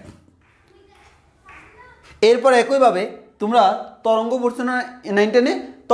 তরঙ্গের ক্ষেত্রে তোমরা পড়ছিলে ভাইয়া আমাদের এফ, যেটা এফ ইকুয়ালস টু আমরা বলতে পারি হচ্ছে ভাইয়া n/t। যেমন টি সময়ে সে যতগুলো পূর্ণ স্পন্দন দেয় তাকে আমরা বলি n। তাহলে একক সময়ে যতগুলো পূর্ণ স্পন্দন দেয় তাকে আমরা বলি n/t। এটাকে আমরা বলি কম্পাঙ্ক এফ ইকুয়ালস টু n/t। তাহলে আমরা এখান থেকে বলতে পারি এটাকে বলা যায় 2 pi into F equals to হচ্ছে আমার n/t। বা আমরা সুন্দর করে লিখতে পারি এভাবে 2 pi n divide by t, 2 pi n divide by t. তাহলে একটু ভালো করে খেয়াল করো আমরা কতগুলো ফর্মুলা পাইছি। তাহলে আমরা বলবো প্রথম কথা, ওমেগার 1 নম্বর ফর্মুলা হচ্ছে অন্তরীকৃত formula, omega equals to d theta DT. এটা আমরা ইউজ করি না, আসলে আমাদের লাগে এগুলা। Omega equals to theta by t, কণিক সরণকে সময় দ্বারা ভাগ করলে পাবো। আবার কণিক সরণ দেওয়া না থাকলে তখন আমার কি দেওয়া থাকে? পর্যায়কাল যদি দেওয়া থাকে তখন direct formula 2 pi divide by t. এবার যদি পর্যায়কাল না দিয়ে আমার কম্পাঙ্ক দেওয়া থাকে তখন ফর্মুলা হচ্ছে 2 পাই এফ। এবার যদি কম্পাঙ্ক না দিয়া যদি বলা হয় এত সেকেন্ডে এতগুলো, যেমন বলা হলো তোমাকে কোনো একটা বস্তু 3 মিনিটে 20টি আমাদের 20টি ঘূর্ণন সম্পন্ন করে, কয় মিনিটে? 3 মিনিটে। এই টি এর মান 3 মিনিট, আর এন এর মান কত? এন এর মান হচ্ছে আমাদের 20টা পূর্ণ ঘূর্ণন সম্পন্ন করে। এন মান হচ্ছে টোটাল কয়টা চক্র সম্পন্ন করলো সেটা হচ্ছে এন, আর সেই চক্র সম্পন্ন করতে যত সময় লাগে সেটা হচ্ছে টি। তখন বলতে পারি ভাইয়া ফর্মুলা হচ্ছে 2 পাই এন ডিভাইড বাই টি। তাহলে পরীক্ষায় তোমার জন্য মোস্ট ইম্পর্টেন্ট কথা হচ্ছে ভাইয়া কীভাবে কণিক বেগ ওমেগা বের করব। তাহলে কণিক বেগ ওমেগা বের করার জন্য থিটা বাই টিও ব্যবহার করা যায়। তাহলে থিটা বাই টি ব্যবহার করব যখন আমার থিটা এবং টি দেওয়া থাকবে, মানে কোনো একটা নির্দিষ্ট কণিক সরণ দেওয়া থাকবে, ওই কণিক সরণের সময় দেওয়া থাকবে। অথবা তোমাকে দেওয়া থাকবে পর্যায়কাল দেওয়া থাকলে এটা করবা। অথবা তোমাকে দেওয়া থাকবে কম্পাঙ্ক দেওয়া থাকলে এটা করবা। অথবা তোমাকে দেওয়া থাকবে এত সময়ে এতটা পূর্ণ কম্পন দে, তখন তুমি করবা হচ্ছে 2 পাই এন ডিভাইড বাই টি। এতটুকু বুঝাইতে পারছি কিনা বলো? এতটুকু বুঝাইতে পারছি কিনা?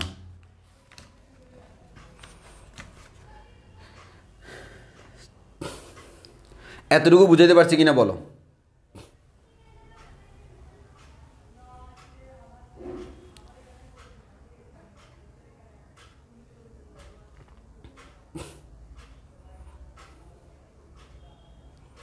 এতটুকু আমরা সবাই বুঝছি? হ্যাঁ, কোয়েশ্চেন করে ফেলো। কি কোয়েশ্চেন আছে করে ফেলো।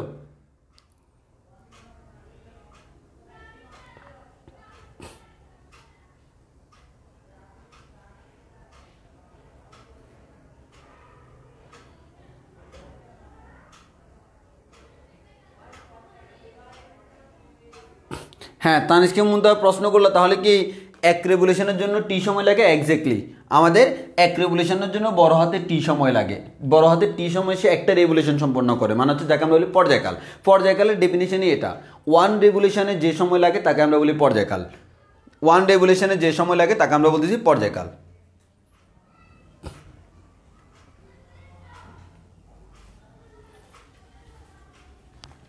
ওকে, এবার আমরা সামনের দিকে আগাই।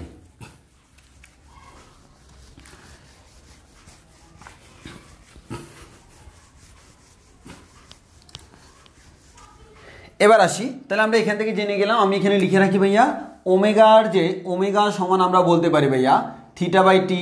ওমেগা সমান বলতে পারি 2 pi divide by T, formula মুখস্থ রাখতে হবে। ওমেগা সমান 2 পাই এফ, ওমেগা সমান হচ্ছে 2 পাই এন ডিভাইডেড বাই টি। যে কোনো ফর্মুলা তোমাকে পরীক্ষায় ব্যবহার করা লাগতে পারে, যে কোনো ফর্মুলা তোমাকে পরীক্ষায় ব্যবহার করা লাগতে পারে ওমেগা এর এই ফর্মুলাগুলা। ওকে,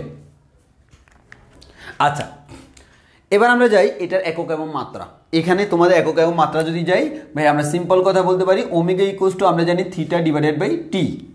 তাহলে থিটা এর একক হচ্ছে ভাইয়া রেডিয়ান, আর সময়ের একক কি ভাই? সেকেন্ড। তাহলে আমরা ওমেগা এর একক কি বলতে পারি ভাইয়া? Radian per second, radian per second. এবার আসি আমরা মাত্রা। মাত্রা যদি বলি ওমেগা ইকুয়ালস টু হচ্ছে থিটা ডিভাইডেড বাই টি। ভাইয়া আমরা বলতে পারি থিটা এর মাত্রা কত? থিটা এর মাত্রা নাই। সময়ের মাত্রা কি? সময়ের মাত্রা হচ্ছে টি। তাহলে আমরা এখান থেকে বলতে পারি ওমেগা এর মাত্রা হচ্ছে 1 বাই টি। দ্যাট মিনস আমরা এক কথায় বলতে পারি টি ইনভার্স 1। তাহলে টি ইনভার্স 1 এটা হচ্ছে আমার কি? ওমেগা এর মাত্রা। তাহলে ওমেগা এর একক হচ্ছে radian per second, radian per second এটা হচ্ছে এসআই একক। ওমেগা এর একক হচ্ছে রেডিয়ান পার সেকেন্ড এবং ওমেগা এর মাত্রা হচ্ছে টি ইনভার্স 1। ওমেগা এর মাত্রা হচ্ছে কত? টি ইনভার্স 1। এবার আসি, অনেক সময় আমাদের পরীক্ষাগুলাতে তোমাকে ওমেগা দেওয়ার সময় তোমাকে ডিরেক্টলি আমরা যেভাবে বলছি এভাবে বলে দিবে না, তখন তোমাকে অন্য কিছু বলবে। বলা হবে কোনো বস্তুর কৌণিক বেগ, ভালো করে খেয়াল করো, বলা হলো কৌণিক বেগ সমান 5 RPS। বলা হলো কৌণিক বেগ সমান 5 RPM। এখন আমার ভাইয়া এই জিনিসগুলোর মিনিং কি আমি একটু লিখে দিই। ভাইয়া RPS কথাটার মান হচ্ছে রেভলিউশন, আর মান হচ্ছে রেভলিউশন, পি মান হচ্ছে পার, এস মান হচ্ছে সেকেন্ড। আর আমার যখন বলবে RPM, এই RPM কথাটার মান হচ্ছে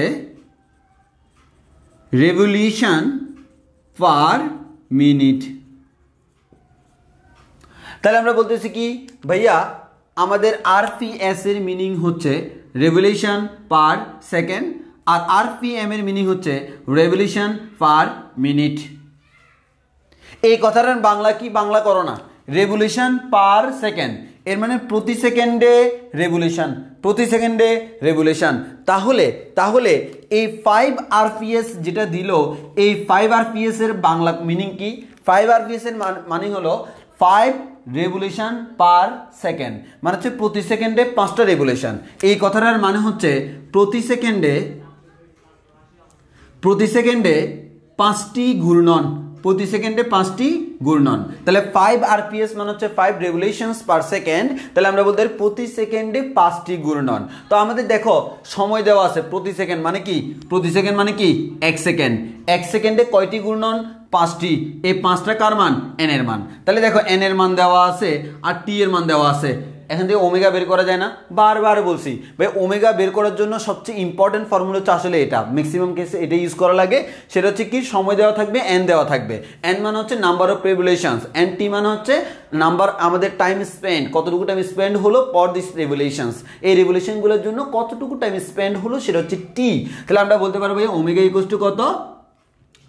2 পাই এন। এন মানে কয়টা ভাইয়া? 5টা। তাহলে আমাদের এখানে এন এর জায়গায় বসাবো 5। সময় মানে কি? দেখো তোমাকে এসআই একক ব্যবহার করতে হবে সেকেন্ডে। তাহলে এখানে কয় সেকেন্ড? 1 সেকেন্ড। তাহলে আমরা 1 বসালাম, তাহলে আমরা এখান থেকে পাবো এটা হচ্ছে 10 পাই রেডিয়ান পার সেকেন্ড। শেষ। কিন্তু তোমাকে 5 আরপিএস না বলে তোমাকে বলা হলো 5 আরপিএম।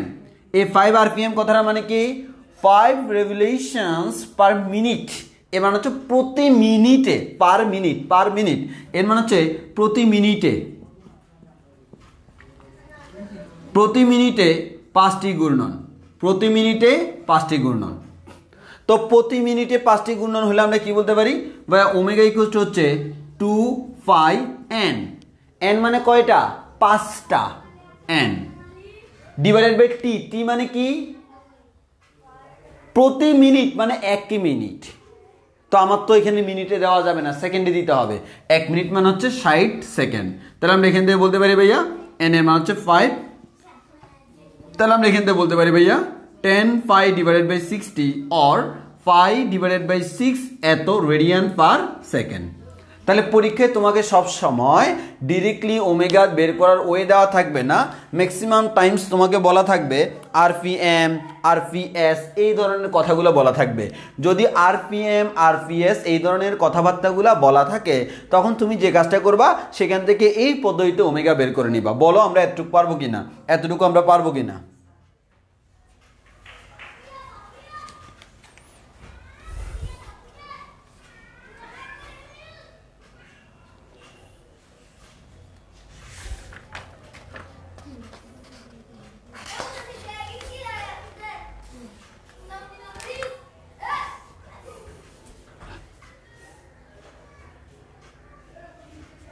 হ্যাঁ, যদি বলা হয় 1 রেভলিউশন এর মানে এন এর মান 1, যত রেভলিউশন বলবে তত এন এর মান তত।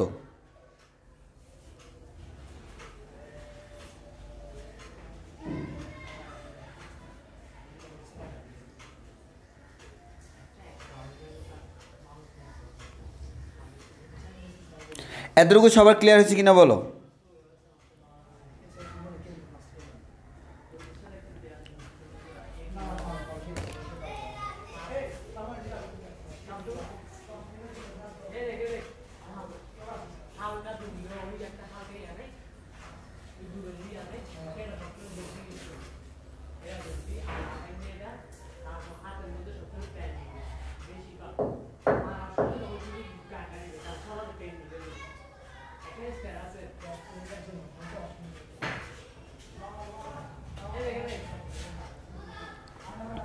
ওকে, তাহলে আমরা সামনের দিকে আগাই।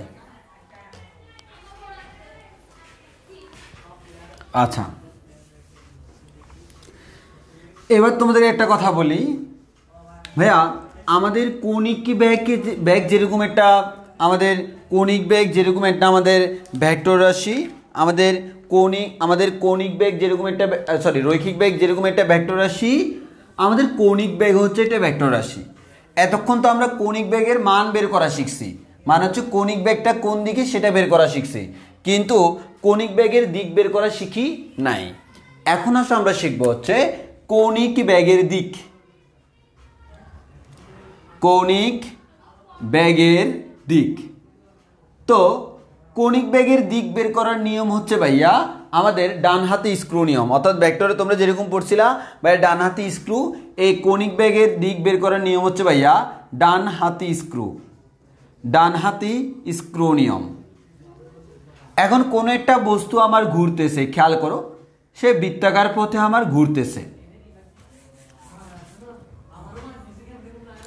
এখন একটু ভালো করে খেয়াল করো, আমাদের যে বস্তুটা সে যদি আমার এভাবে ঘুরে, মানে বুঝতে পারতেছে এভাবে ঘূর্ণন দিচ্ছে, এভাবে ঘুরতেছে, তাহলে আমি যদি একটি স্ক্রুকে এভাবে ঘুরাই তার দিক কোন দিকে হবে? তোমরা খুব ভালো করে জানো, ভেক্টরে পড়ছো, তার দিক হচ্ছে ভাইয়া উপরের দিকে। তার দিক হচ্ছে কোন দিকে ভাইয়া? তার দিক হচ্ছে উপরের দিকে, এবং এই দিকটাই হচ্ছে আমাদের ওমেগা এর দিক। একইভাবে বস্তুটা যদি আমার এদিকে না ঘুরা, বস্তুটা যদি এভাবে ঘুরতো, এদিকে ঘুরতো, তাহলে আমাদের এভাবে যদি আমরা ঘুরাই তাহলে দিক কোন দিকে? এভাবে ঘুরাইলে সে নিচে নেমে যাবে। তাহলে আমরা বলতে পারি কৌণিক ব্যাগের দিক হচ্ছে আমার ওমেগা নিচের দিকে। তাহলে আমরা বলতে পারি পরীক্ষায় যদি আমার কৌণিক ব্যাগের দিকের কথা জিজ্ঞেস করে আমরা বলতে পারবো কৌণিক ব্যাগের দিক হচ্ছে ডান হাতি স্ক্রু দিয়ে বের করা সম্ভব। কৌণিক ব্যাগের দিকটা ডান হাতি স্ক্রু দিয়ে বের করা সম্ভব। আই রিপিট এগেইন, কৌণিক ব্যাগের দিকটা ডান হাতি স্ক্রু দিয়ে বের করা সম্ভব। ডান হাতি স্ক্রু দিয়ে কৌণিক ব্যাগটা বের করা সম্ভব। ডান হাতি স্ক্রু দিয়ে কৌণিক ব্যাগ বের করা সম্ভব।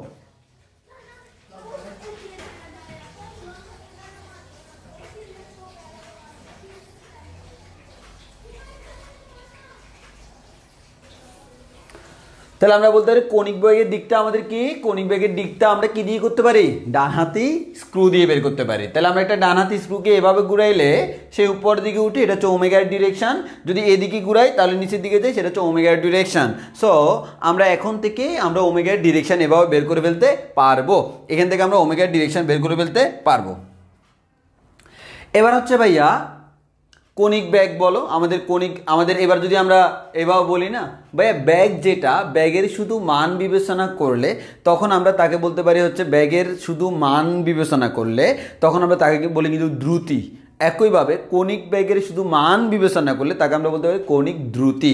মানে দ্রুতিত্ব কোনো আমার কি নেই, দিক নেই। তাহলে আমরা বি এবং ওমেগা এর সম্পর্ক, বি ও ওমেগা এর সম্পর্ক করব।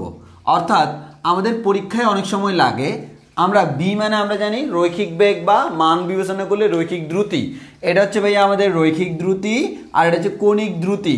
এই দুইটার মধ্যে আমাকে সম্পর্ক প্রকাশ করতে হবে। অর্থাৎ আমরা কিভাবে রৈখিক দ্রুতি, যেহেতু বুঝতে পারতো দুইটার সিমিলার কনসেপ্ট, প্রায় সিমিলার, তাহলে কিভাবে রৈখিক থেকে কৌণিকে, কৌণিক থেকে রৈখিকে রূপান্তর করতে পারবো, তার জন্য দুইজনের মধ্যে একটা সম্পর্ক লাগবে। সেই সম্পর্কটা আমরা কোত্থেকে পাবো?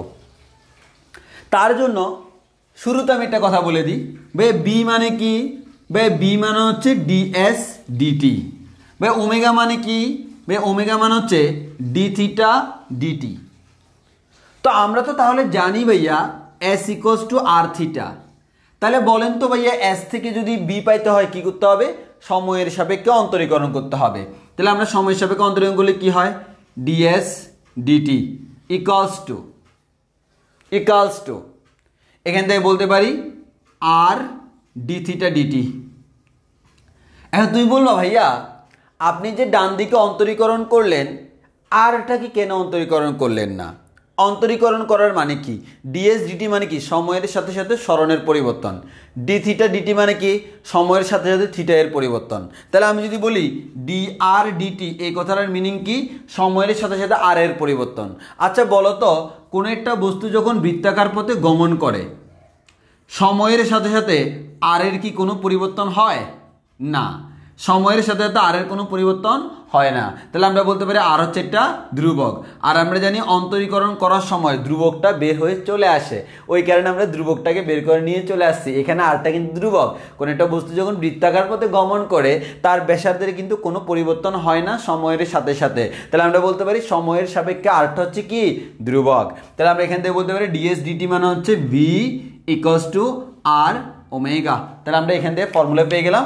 এই ফর্মুলা আমাকে মুখস্থ রাখতে হবে, B equals to R omega, V equals to R omega. এই ফর্মুলাটা আমাকে মুখস্থ রাখতে হবে।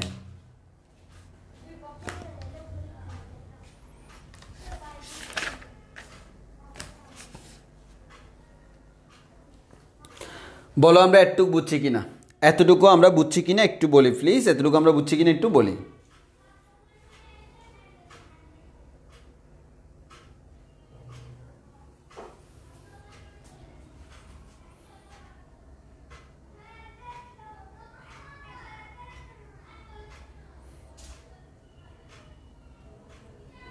তাহলে আমরা এই ফর্মুলা আমাকে মুখস্থ রাখতে হবে। হ্যাঁ, এখানে বি মান হচ্ছে রৈখিক দ্রুতি আর ওমেগা মান হচ্ছে কৌণিক দ্রুতি।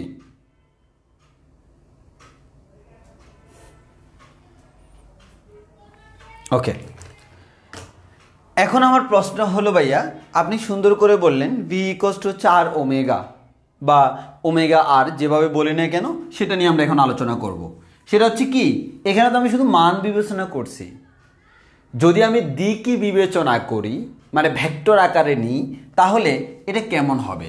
তাহলে আমরা আসি, এবার আমরা লিখব হচ্ছে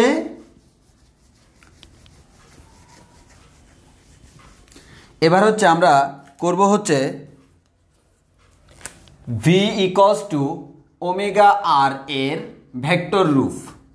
ভি ইকুয়ালস টু ওমেগা আর এর কি রূপ? ভেক্টর রূপ। এর মানে ভেক্টর আকারে লিখলে আমাদের কি হবে, ভেক্টর আকারে লিখলে আমাদের কি হবে সেটা আমরা এখন দেখব। ভি ইকুয়ালস টু ওমেগা আর এর ভেক্টর রুটটা আমরা দেখি, এই ভেক্টর রুটটা কি হবে আমরা একটু খেয়াল করে দেখি। সেটা হচ্ছে কি, সিম্পল কথা ভাইয়া, আমি আগে একটা কথা তোমাদেরকে বলে নিই।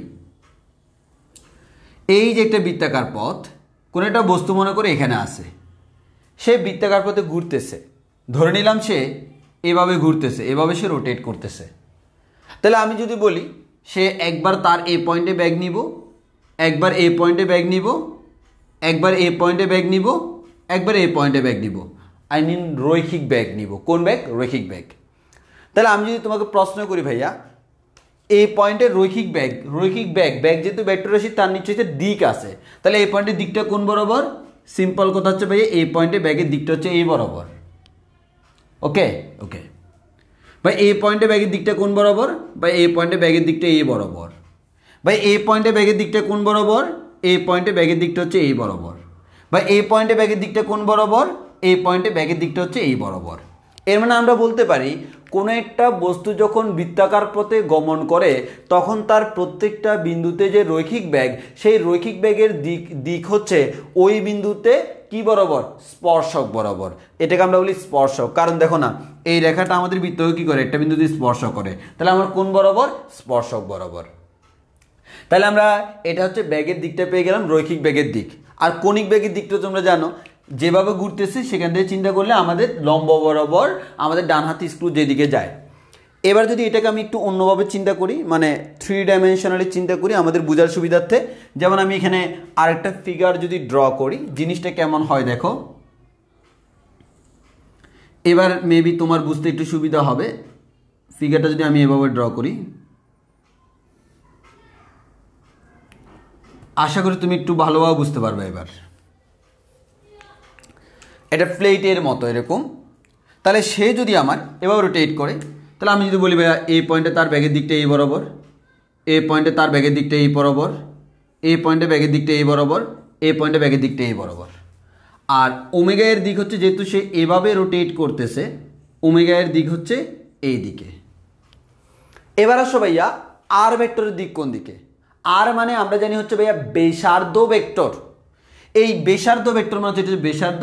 আর আমরা তো আগেই বলছিলাম ব্যাসার্ধ ভেক্টরের দিক হচ্ছে সবসময় কেন্দ্র থেকে বাইরের দিকে। ব্যাসার্ধ ভেক্টরের দিক সবসময় কোন দিকে ভাইয়া? কেন্দ্র থেকে বাইরের দিকে। ব্যাসার্ধ ভেক্টরের দিক হচ্ছে সবসময় কোন দিকে? ব্যাসার্ধ ভেক্টরের দিক হচ্ছে ভাইয়া সবসময় কেন্দ্র থেকে বাইরের দিকে। এতটুকু আমরা বুঝছি কিনা বলো? এতটুকু আমরা বুঝছি কিনা বলো? এতটুকু বুঝছি কিনা বলো?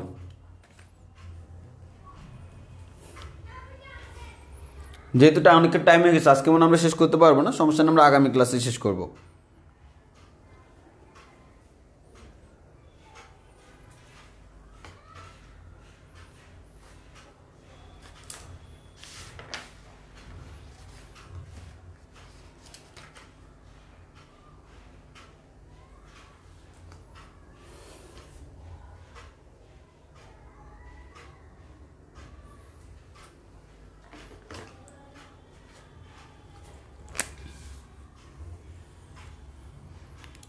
এই যে দেখো এই বৃত্তটা, তো এই বৃত্তের এই বিন্দুতে স্পর্শক কোনটা? এই যে এটা। এই বৃত্তের এই বিন্দুতে স্পর্শক কোনটা? এটা। আমাদের কোন একটা বৃত্তের স্পর্শক সবসময় ব্যাসার্ধের সাথে লম্বভাবে থাকে, এবং লিটারেলি আমাদের এখানে ব্যাগের দিকটাও সেম। যদি এভাবে ঘুরে তাহলে ব্যাগের দিকটা এই বরাবর, এভাবে ঘুরলে ব্যাগের দিকটা এই বরাবর। এটা হচ্ছে আমাদের স্পর্শক। যেভাবে ঘুরে এটা হচ্ছে স্পর্শক, যেই বরাবর সেই বরাবর। এখানেও সেম, এবারও সে ঘুরতেছে স্পর্শক বরাবর। এর মানে কোনো একটা বৃত্তাকার পথে বস্তু যখন গমন করে তার বৃত্তাকার পথে তার ব্যাগের দিকটা সবসময় হচ্ছে ওই বৃত্তের ওই বিন্দুতে। তুমি এই বিন্দুর কথা বলতেছো, তো এই বিন্দুতে যে স্পর্শকটা আঁকবা সেই স্পর্শক বরাবর, এবং স্পর্শক ব্যাসার্ধের সাথে সবসময় কি হয়? লম্ব হয়। কোন একটা বৃত্তের ক্ষেত্রে স্পর্শক ব্যাসার্ধের সাথে কি হয়? লম্ব হয়, এবং সেই স্পর্শক বরাবর ব্যাগটা কাজ করে। যদি সে এদিকে ঘুরে তাহলে আমার ব্যাগের দিকটা এদিকে, যদি সে এদিকে ঘুরতো ব্যাগের দিকটা এদিকে হইতো, what ever, but this is স্পর্শক।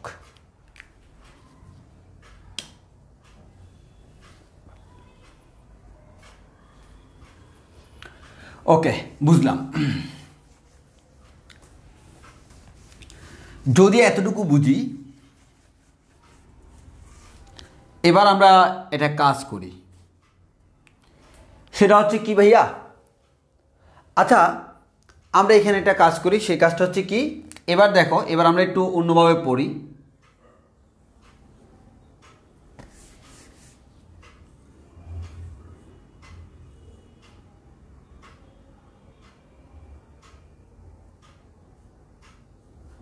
এই যে এটা হচ্ছে আমার সেই কাঙ্ক্ষিত বৃত্তাকার পথ। এবার হচ্ছে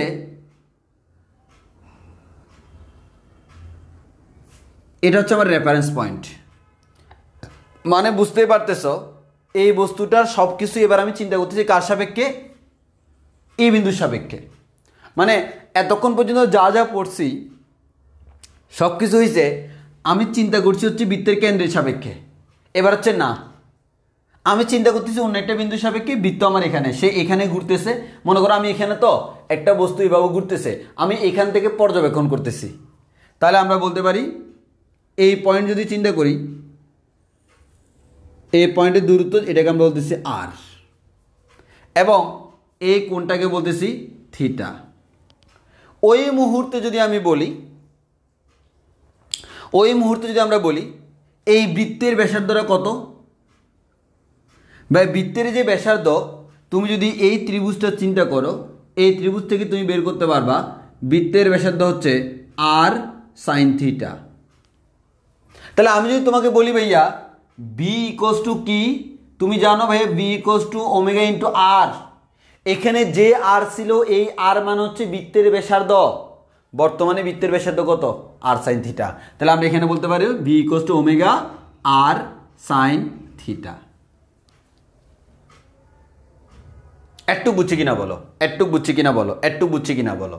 তার আগে আমি আরেকটা কথা তোমাদেরকে বলে দিই, এ এবং বি যদি দুটি ভেক্টর হয় তাহলে A vector cross B vector সমান আমরা বলতে পারি A B sine theta into একটা একক ভেক্টর। এখানে যেহেতু সাইন আছে বুঝতে পারতেছো গুণনটা হচ্ছে ক্রস গুণন। এখন আমি যদি বলি এ ক্রস বি এর মান, মান বিবেচনা করলে তখন হচ্ছে কি এ বি সাইন থিটা। তাহলে আশা করি বুঝতে পারছো যে এ ক্রস বি সমান আমি এ বি সাইন থিটা বলতে পারি। একইভাবে এখন যদি আমি তোমাকে বলি বি ক্রস এ, তাহলে বি ক্রস এ সমান আমরা বলতে পারি B A sign theta into এটা একক ভেক্টর। এবার যদি আমরা বলি বি ক্রস এর মান, সরি বি ক্রস এর মান, তখন আমরা বলতে পারি ভাই এটা হচ্ছে বি এ সাইন থিটা। তো B A sine theta R A B sine theta তো সেম কথা। এর মানে এ বি সাইন থিটাকে আমি এ ক্রস বি এর মানও বলতে পারি, বি ক্রস এ এর মানও বলতে পারি। ডিপেন্ড করে কার উপর? এ ক্রস বি এর দিক আর বি ক্রস এর দিক কিন্তু সেম না, সো কোন দিকে তার উপর ডিপেন্ড করবে। এক কথা আমি এভাবে বলতে পারি না এ বি সাইন থিটা এটাকে এ ক্রস বি এর মানও বলা যায়, আবার এটাকে বি ক্রস এ এর মানও বলা যায়, ঠিক কি না? কিন্তু এক্স্যাক্টলি কোনটা আসলে সেটা ডিপেন্ড করবে হচ্ছে দিকটা কোন দিকে তার উপর, দিকটা কোন দিকে তার উপর।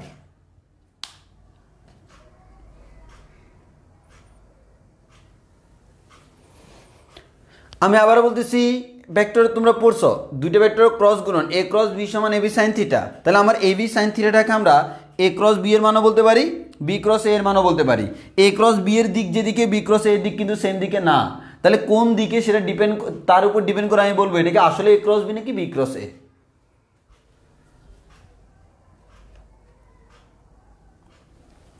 আচ্ছা, একজন বললো যে আর সাইন থিটাটা আবার বলার জন্য, তুমি সিম্পল চিন্তা করো না, আমি বলতেছি এই বিন্দুর সাপেক্ষে, এই বিন্দুর সাপেক্ষে আমাদের চিন্তা করতেছি কোন একটা বস্তু হচ্ছে এরকম। যা সিম্পল কথা হচ্ছে আমি তোমার এভাবে চিন্তা করি, এখানে আমি আসি, তো এখানে কোন একটা বস্তু এভাবে ঘুরতেছে, এভাবে ঘুরতেছে এই পথে, তাহলে এই লাইনটা তার লম্বভাবে কোন একটা বস্তু এভাবে ঘুরতেছে, তাহলে আমাদের এই পয়েন্টের সাপেক্ষে এখানে কোন একটা বস্তু এভাবে ঘুরতেছে। এই বিন্দু থেকে তার যে আমরা যদি বলি ভাইয়া এই পয়েন্টে ব্যাগ, এই পয়েন্টে যে বৃত্তাকার পথে ঘুরতেছে এই পয়েন্টে ব্যাগের দিক কোন বরাবর, বা এই পয়েন্টে ব্যাগের দিক হচ্ছে এই বরাবর। এই পয়েন্টে আমার ব্যাসার্ধ ভেক্টর কোন বরাবর, এই বরাবর। এই পয়েন্টে ওমেগা কোন বরাবর, বস্তু যেহেতু এভাবে ঘুরে দ্যাট মিনস ভাইয়া ওমেগা এর ডিরেকশন হচ্ছে এই বরাবর, ওমেগা এর ডিরেকশন হচ্ছে এই বরাবর। এখানে ওমেগা আর বি কিন্তু সেম না, এখানে বি মানে কিন্তু দেখো বি মানে কিন্তু এই পথের স্পর্শক, মানে হচ্ছে এই তলে আছে, তাহলে এটা হচ্ছে আমার বি এর ডিরেকশনটা, এটা হচ্ছে বি এর ডিরেকশন, আর ওমেগার ডিরেকশন হচ্ছে এই তলের ঠিক লম্ব বরাবর। এখন একটু এটা যদি আমার আর হয়, অর্থাৎ এই বিন্দু থেকে আমি এই পয়েন্টে ব্যাগটা বের করতে চাচ্ছি, এই পয়েন্টে যে ব্যাগটা, সেই ব্যাগটা এই ও বিন্দু থেকে তার দূরত্ব হচ্ছে আর, এই দূরত্ব যদি আর হয়, এই কোণটা যদি থিটা হয়, অর্থাৎ আমাদের মূল বিন্দুর সাথে আমাদের আমাদের উলম্ব রেখার সাথে কোণটা থিটা, তাহলে তুমি যদি বলো ভাইয়া এটাই হচ্ছে বৃত্তের ব্যাসার্ধ, তাহলে আমরা এই ত্রিভুজটা যদি চিন্তা করি, এটা একটা সমকোণী ত্রিভুজ, তাহলে সমকোণী ত্রিভুজের মধ্যে তুমি কি বলতে পারো, সাইন থিটা সমান হচ্ছে লম্ব বাই অতিভুজ। সেই রিলেশন থেকে তুমি বলতে পারবা ভাইয়া এই বাহুটার নাম হচ্ছে আর সাইন থিটা। অর্থাৎ তুমি সমকোণী ত্রিভুজের ফর্মুলা করো, ভাই এই বাহু দৈর্ঘ্য সমান হচ্ছে আমাদের সাইন থিটা সমান হচ্ছে লম্ব বাই অতিভুজ, সেখান থেকে আমরা আমাদের এই লম্বটা বের করবো। এটা যদি থিটা হয় এটা লম্ব না, লম্বের মান হচ্ছে আর সাইন থিটা, সেটা হচ্ছে এটা। এখন আসি,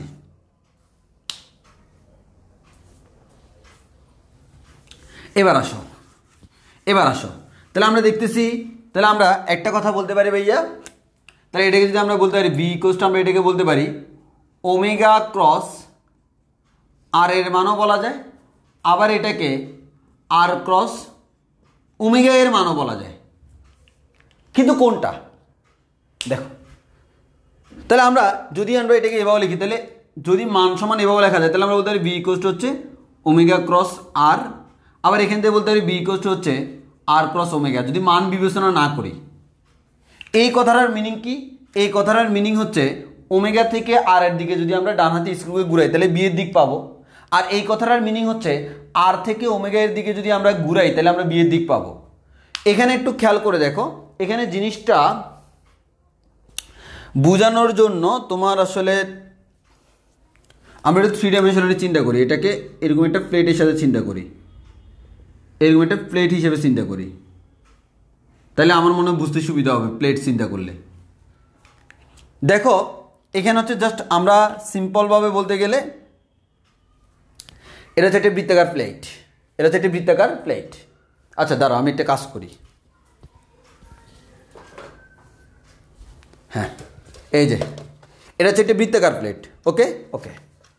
এটা যদি একটা বৃত্তাকার প্লেট হয়, ভালো করে খেয়াল করো, এটা যদি বৃত্তাকার প্লেট হয়, এটা হচ্ছে সেই প্লেটটা।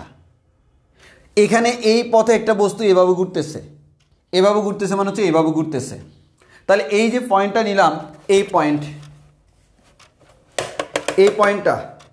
পয়েন্টে সে যখন এভাবে ঘুরে, তাহলে দেখো আমি যদি তোমাকে বলি ভাই একবার চিন্তা করো তো, এই পয়েন্টে ব্যাগের দিক এই বরাবর, এই বরাবর, এই পয়েন্টে ব্যাগের দিক এই বরাবর, এই পয়েন্টে ব্যাগের দিকে এই বরাবর। এক কথায় এই ব্যাগটা কিন্তু এই তলে, এই যে এই বরাবর, এই বরাবর, এই বরাবর, এরকম না জি ভাই এরকম। তাহলে এই পয়েন্ট যদি চিন্তা করি, এই পয়েন্টে ব্যাগের দিকটা কিন্তু এই বরাবর। দেখো এই যে আমার কলমটা যেরকম আমরা বলতে পারি, তোমরা দেখতেছো তো এই পয়েন্টে ব্যাগের দিকটা হচ্ছে এই বরাবর ভিতরের দিকে। এবার আসবে ওমেগা, ওমেগা কোন দিকে? যদি এভাবে ঘুরো ওমেগা কিন্তু এরকম লম্বা বরাবর, ঠিক কিনা? ওকে। আর ব্যাসার্ধ ভেক্টর কোন দিকে? কেন্দ্র থেকে বাইরের দিকে, কেন্দ্র থেকে বাইরের দিকে। তাহলে একটু ভালো করে খেয়াল করো, এই লাল কলমটা হচ্ছে ওমেগা, আর কালো কলমটা এবার যদি তোমাদের দিকে ফিরে, কালো কলমটা হচ্ছে কি? বি। লাল কলমটা হচ্ছে ওমেগা, কালো কলমটা হচ্ছে বি। এবং এখান থেকে এখানে এই যে কেন্দ্র থেকে এই দিকে গেলে এটা হচ্ছে আর, এই যে এইদিকে হচ্ছে এটা হচ্ছে আর, মানে ব্যাসার্ধ। তাহলে এই কথাটার মিনিং আমাদের এখন একটু ভালো করে খেয়াল করে দেখো। তাহলে আমরা যদি বলি, একটু ভালো করে খেয়াল করো, আমি যদি বলি এটা হচ্ছে আর সাইন থিটাটা, ওকে। এখন মেইন যে আর, মেইন আর কোনটা? মেইন আর হচ্ছে এটা, এই যে এইদিকে, এইদিকে এটা হচ্ছে আমার মেইন আর ভেক্টরটা। তাহলে সিম্পল তুমি চিন্তা করে দেখো, ভাইয়া এটা হচ্ছে ভি, এটা হচ্ছে ওমেগা, আর আরটা আমার এই যে আমার হাতটাকে তুমি আর এর সাথে চিন্তা করো না, এটা হচ্ছে আমার আর, এই যে এইদিকে এটা হচ্ছে আর। তুমি এই দিকে এই যে দিকটা আমি দিয়ে অ্যারো চিহ্ন দিয়ে দিছি, বোঝা যাচ্ছে তো আমার হাতে, এটা হচ্ছে আর। তাহলে না বুঝা কই যাবে, দেখো এটা হচ্ছে আর, এটা হচ্ছে ওমেগা সোজা। তাহলে তুমি চিন্তা করো ভাইয়া আমি যদি ঘুরি ওমেগা থেকে আর এর দিকে ঘুরলে, এদিকে ঘুরলে, এদিকে ঘুরলে, এদিকে ঘুরলে, বিয়ের দিকটা কোন দিকে? ভিতরের দিকে। সিম্পল।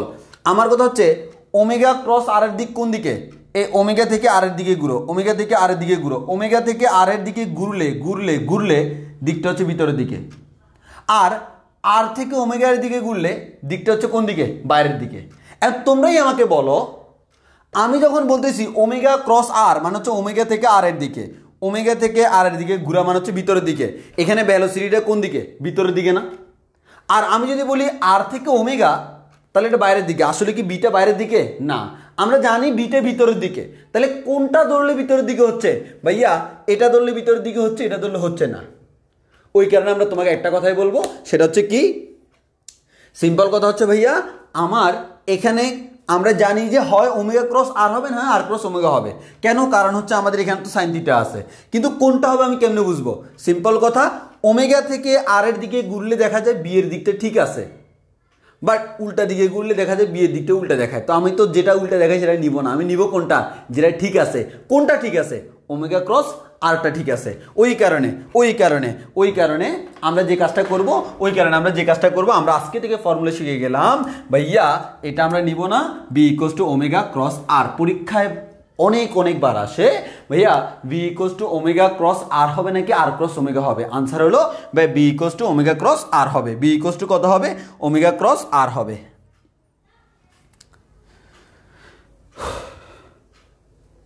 একটু বুঝছি কিনা বলো?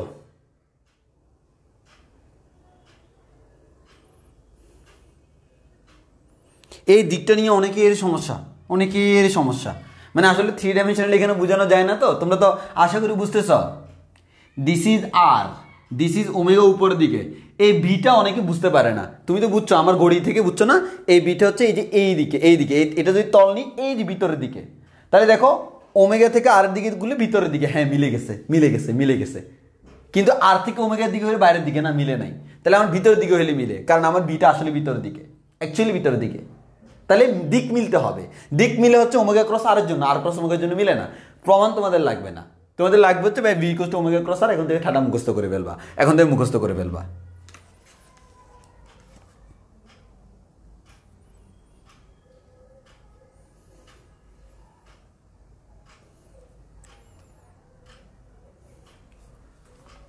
এতটুকু বুঝলে আমরা আজকের ক্লাস দীর্ঘায়িত করবো না। এনাফ, যতটুকু পড়ছি এতটুকু এনাফ। আমরা যতটুকু পড়ছি এতটুকুই এনাফ। এই যে আজকের ক্লাসে তোমাদেরকে বুঝেছি তার চিহ্ন। আচ্ছা বলো, আমরা যতটুকু পড়ছি এতটুকু আমাদের ক্লিয়ার কিনা? যদি ক্লিয়ার হয় আমরা আজকে পড়াবো না, আমি ভাবছি না আজকে পুরো শেষ করবো। আবার দেখতেছি আমার অভ্যাস খারাপ, পড়াইতে গেলে বেশি কথা বলে ফেলি, যার কারণে দেখা গেছে আমাকে, মানে জিনিসটা হচ্ছে মন মানে না, মানে সংক্ষেপে কোনোটুকু পড়াই দিব, এটা মন মানে না। মন বলে যে যেভাবে ইচ্ছা মনের মাধুরী মিশিয়ে বুঝাও, আর সেটা করতে গেলে একটু টাইম লাগে অবশ্যই। কারণ হচ্ছে পড়ালেখার জিনিসটাকে এনজয় করতে হবে। আমি চাইলে তোমাদেরকে শর্টকাটে অনেক কিছু করাই দিতে পারি, কিন্তু জায়গা মতো বাস খাবা তো। আমি চাই না আমাদের স্টুডেন্টরা বাস খাক, আমি চাই যে আমার স্টুডেন্টরা পরীক্ষার পরে মিষ্টি খাক, আর আমাকেও খাওয়াক। হ্যাঁ, আমি মিষ্টি খেতে পছন্দ করি।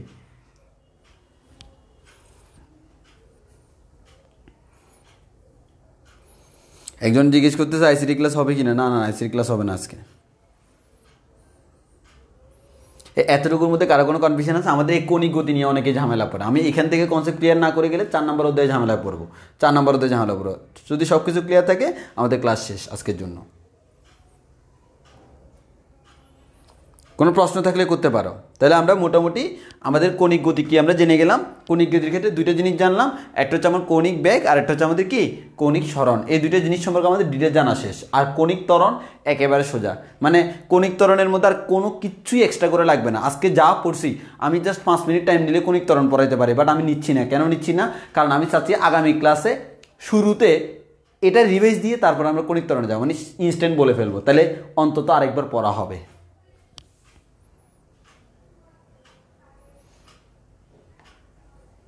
ওকে, আজকের ক্লাস এতটুকু পর্যন্ত। সবাই ভালো থেকো, সুস্থ থেকো। আল্লাহ হাফেজ, আসসালামু আলাইকুম।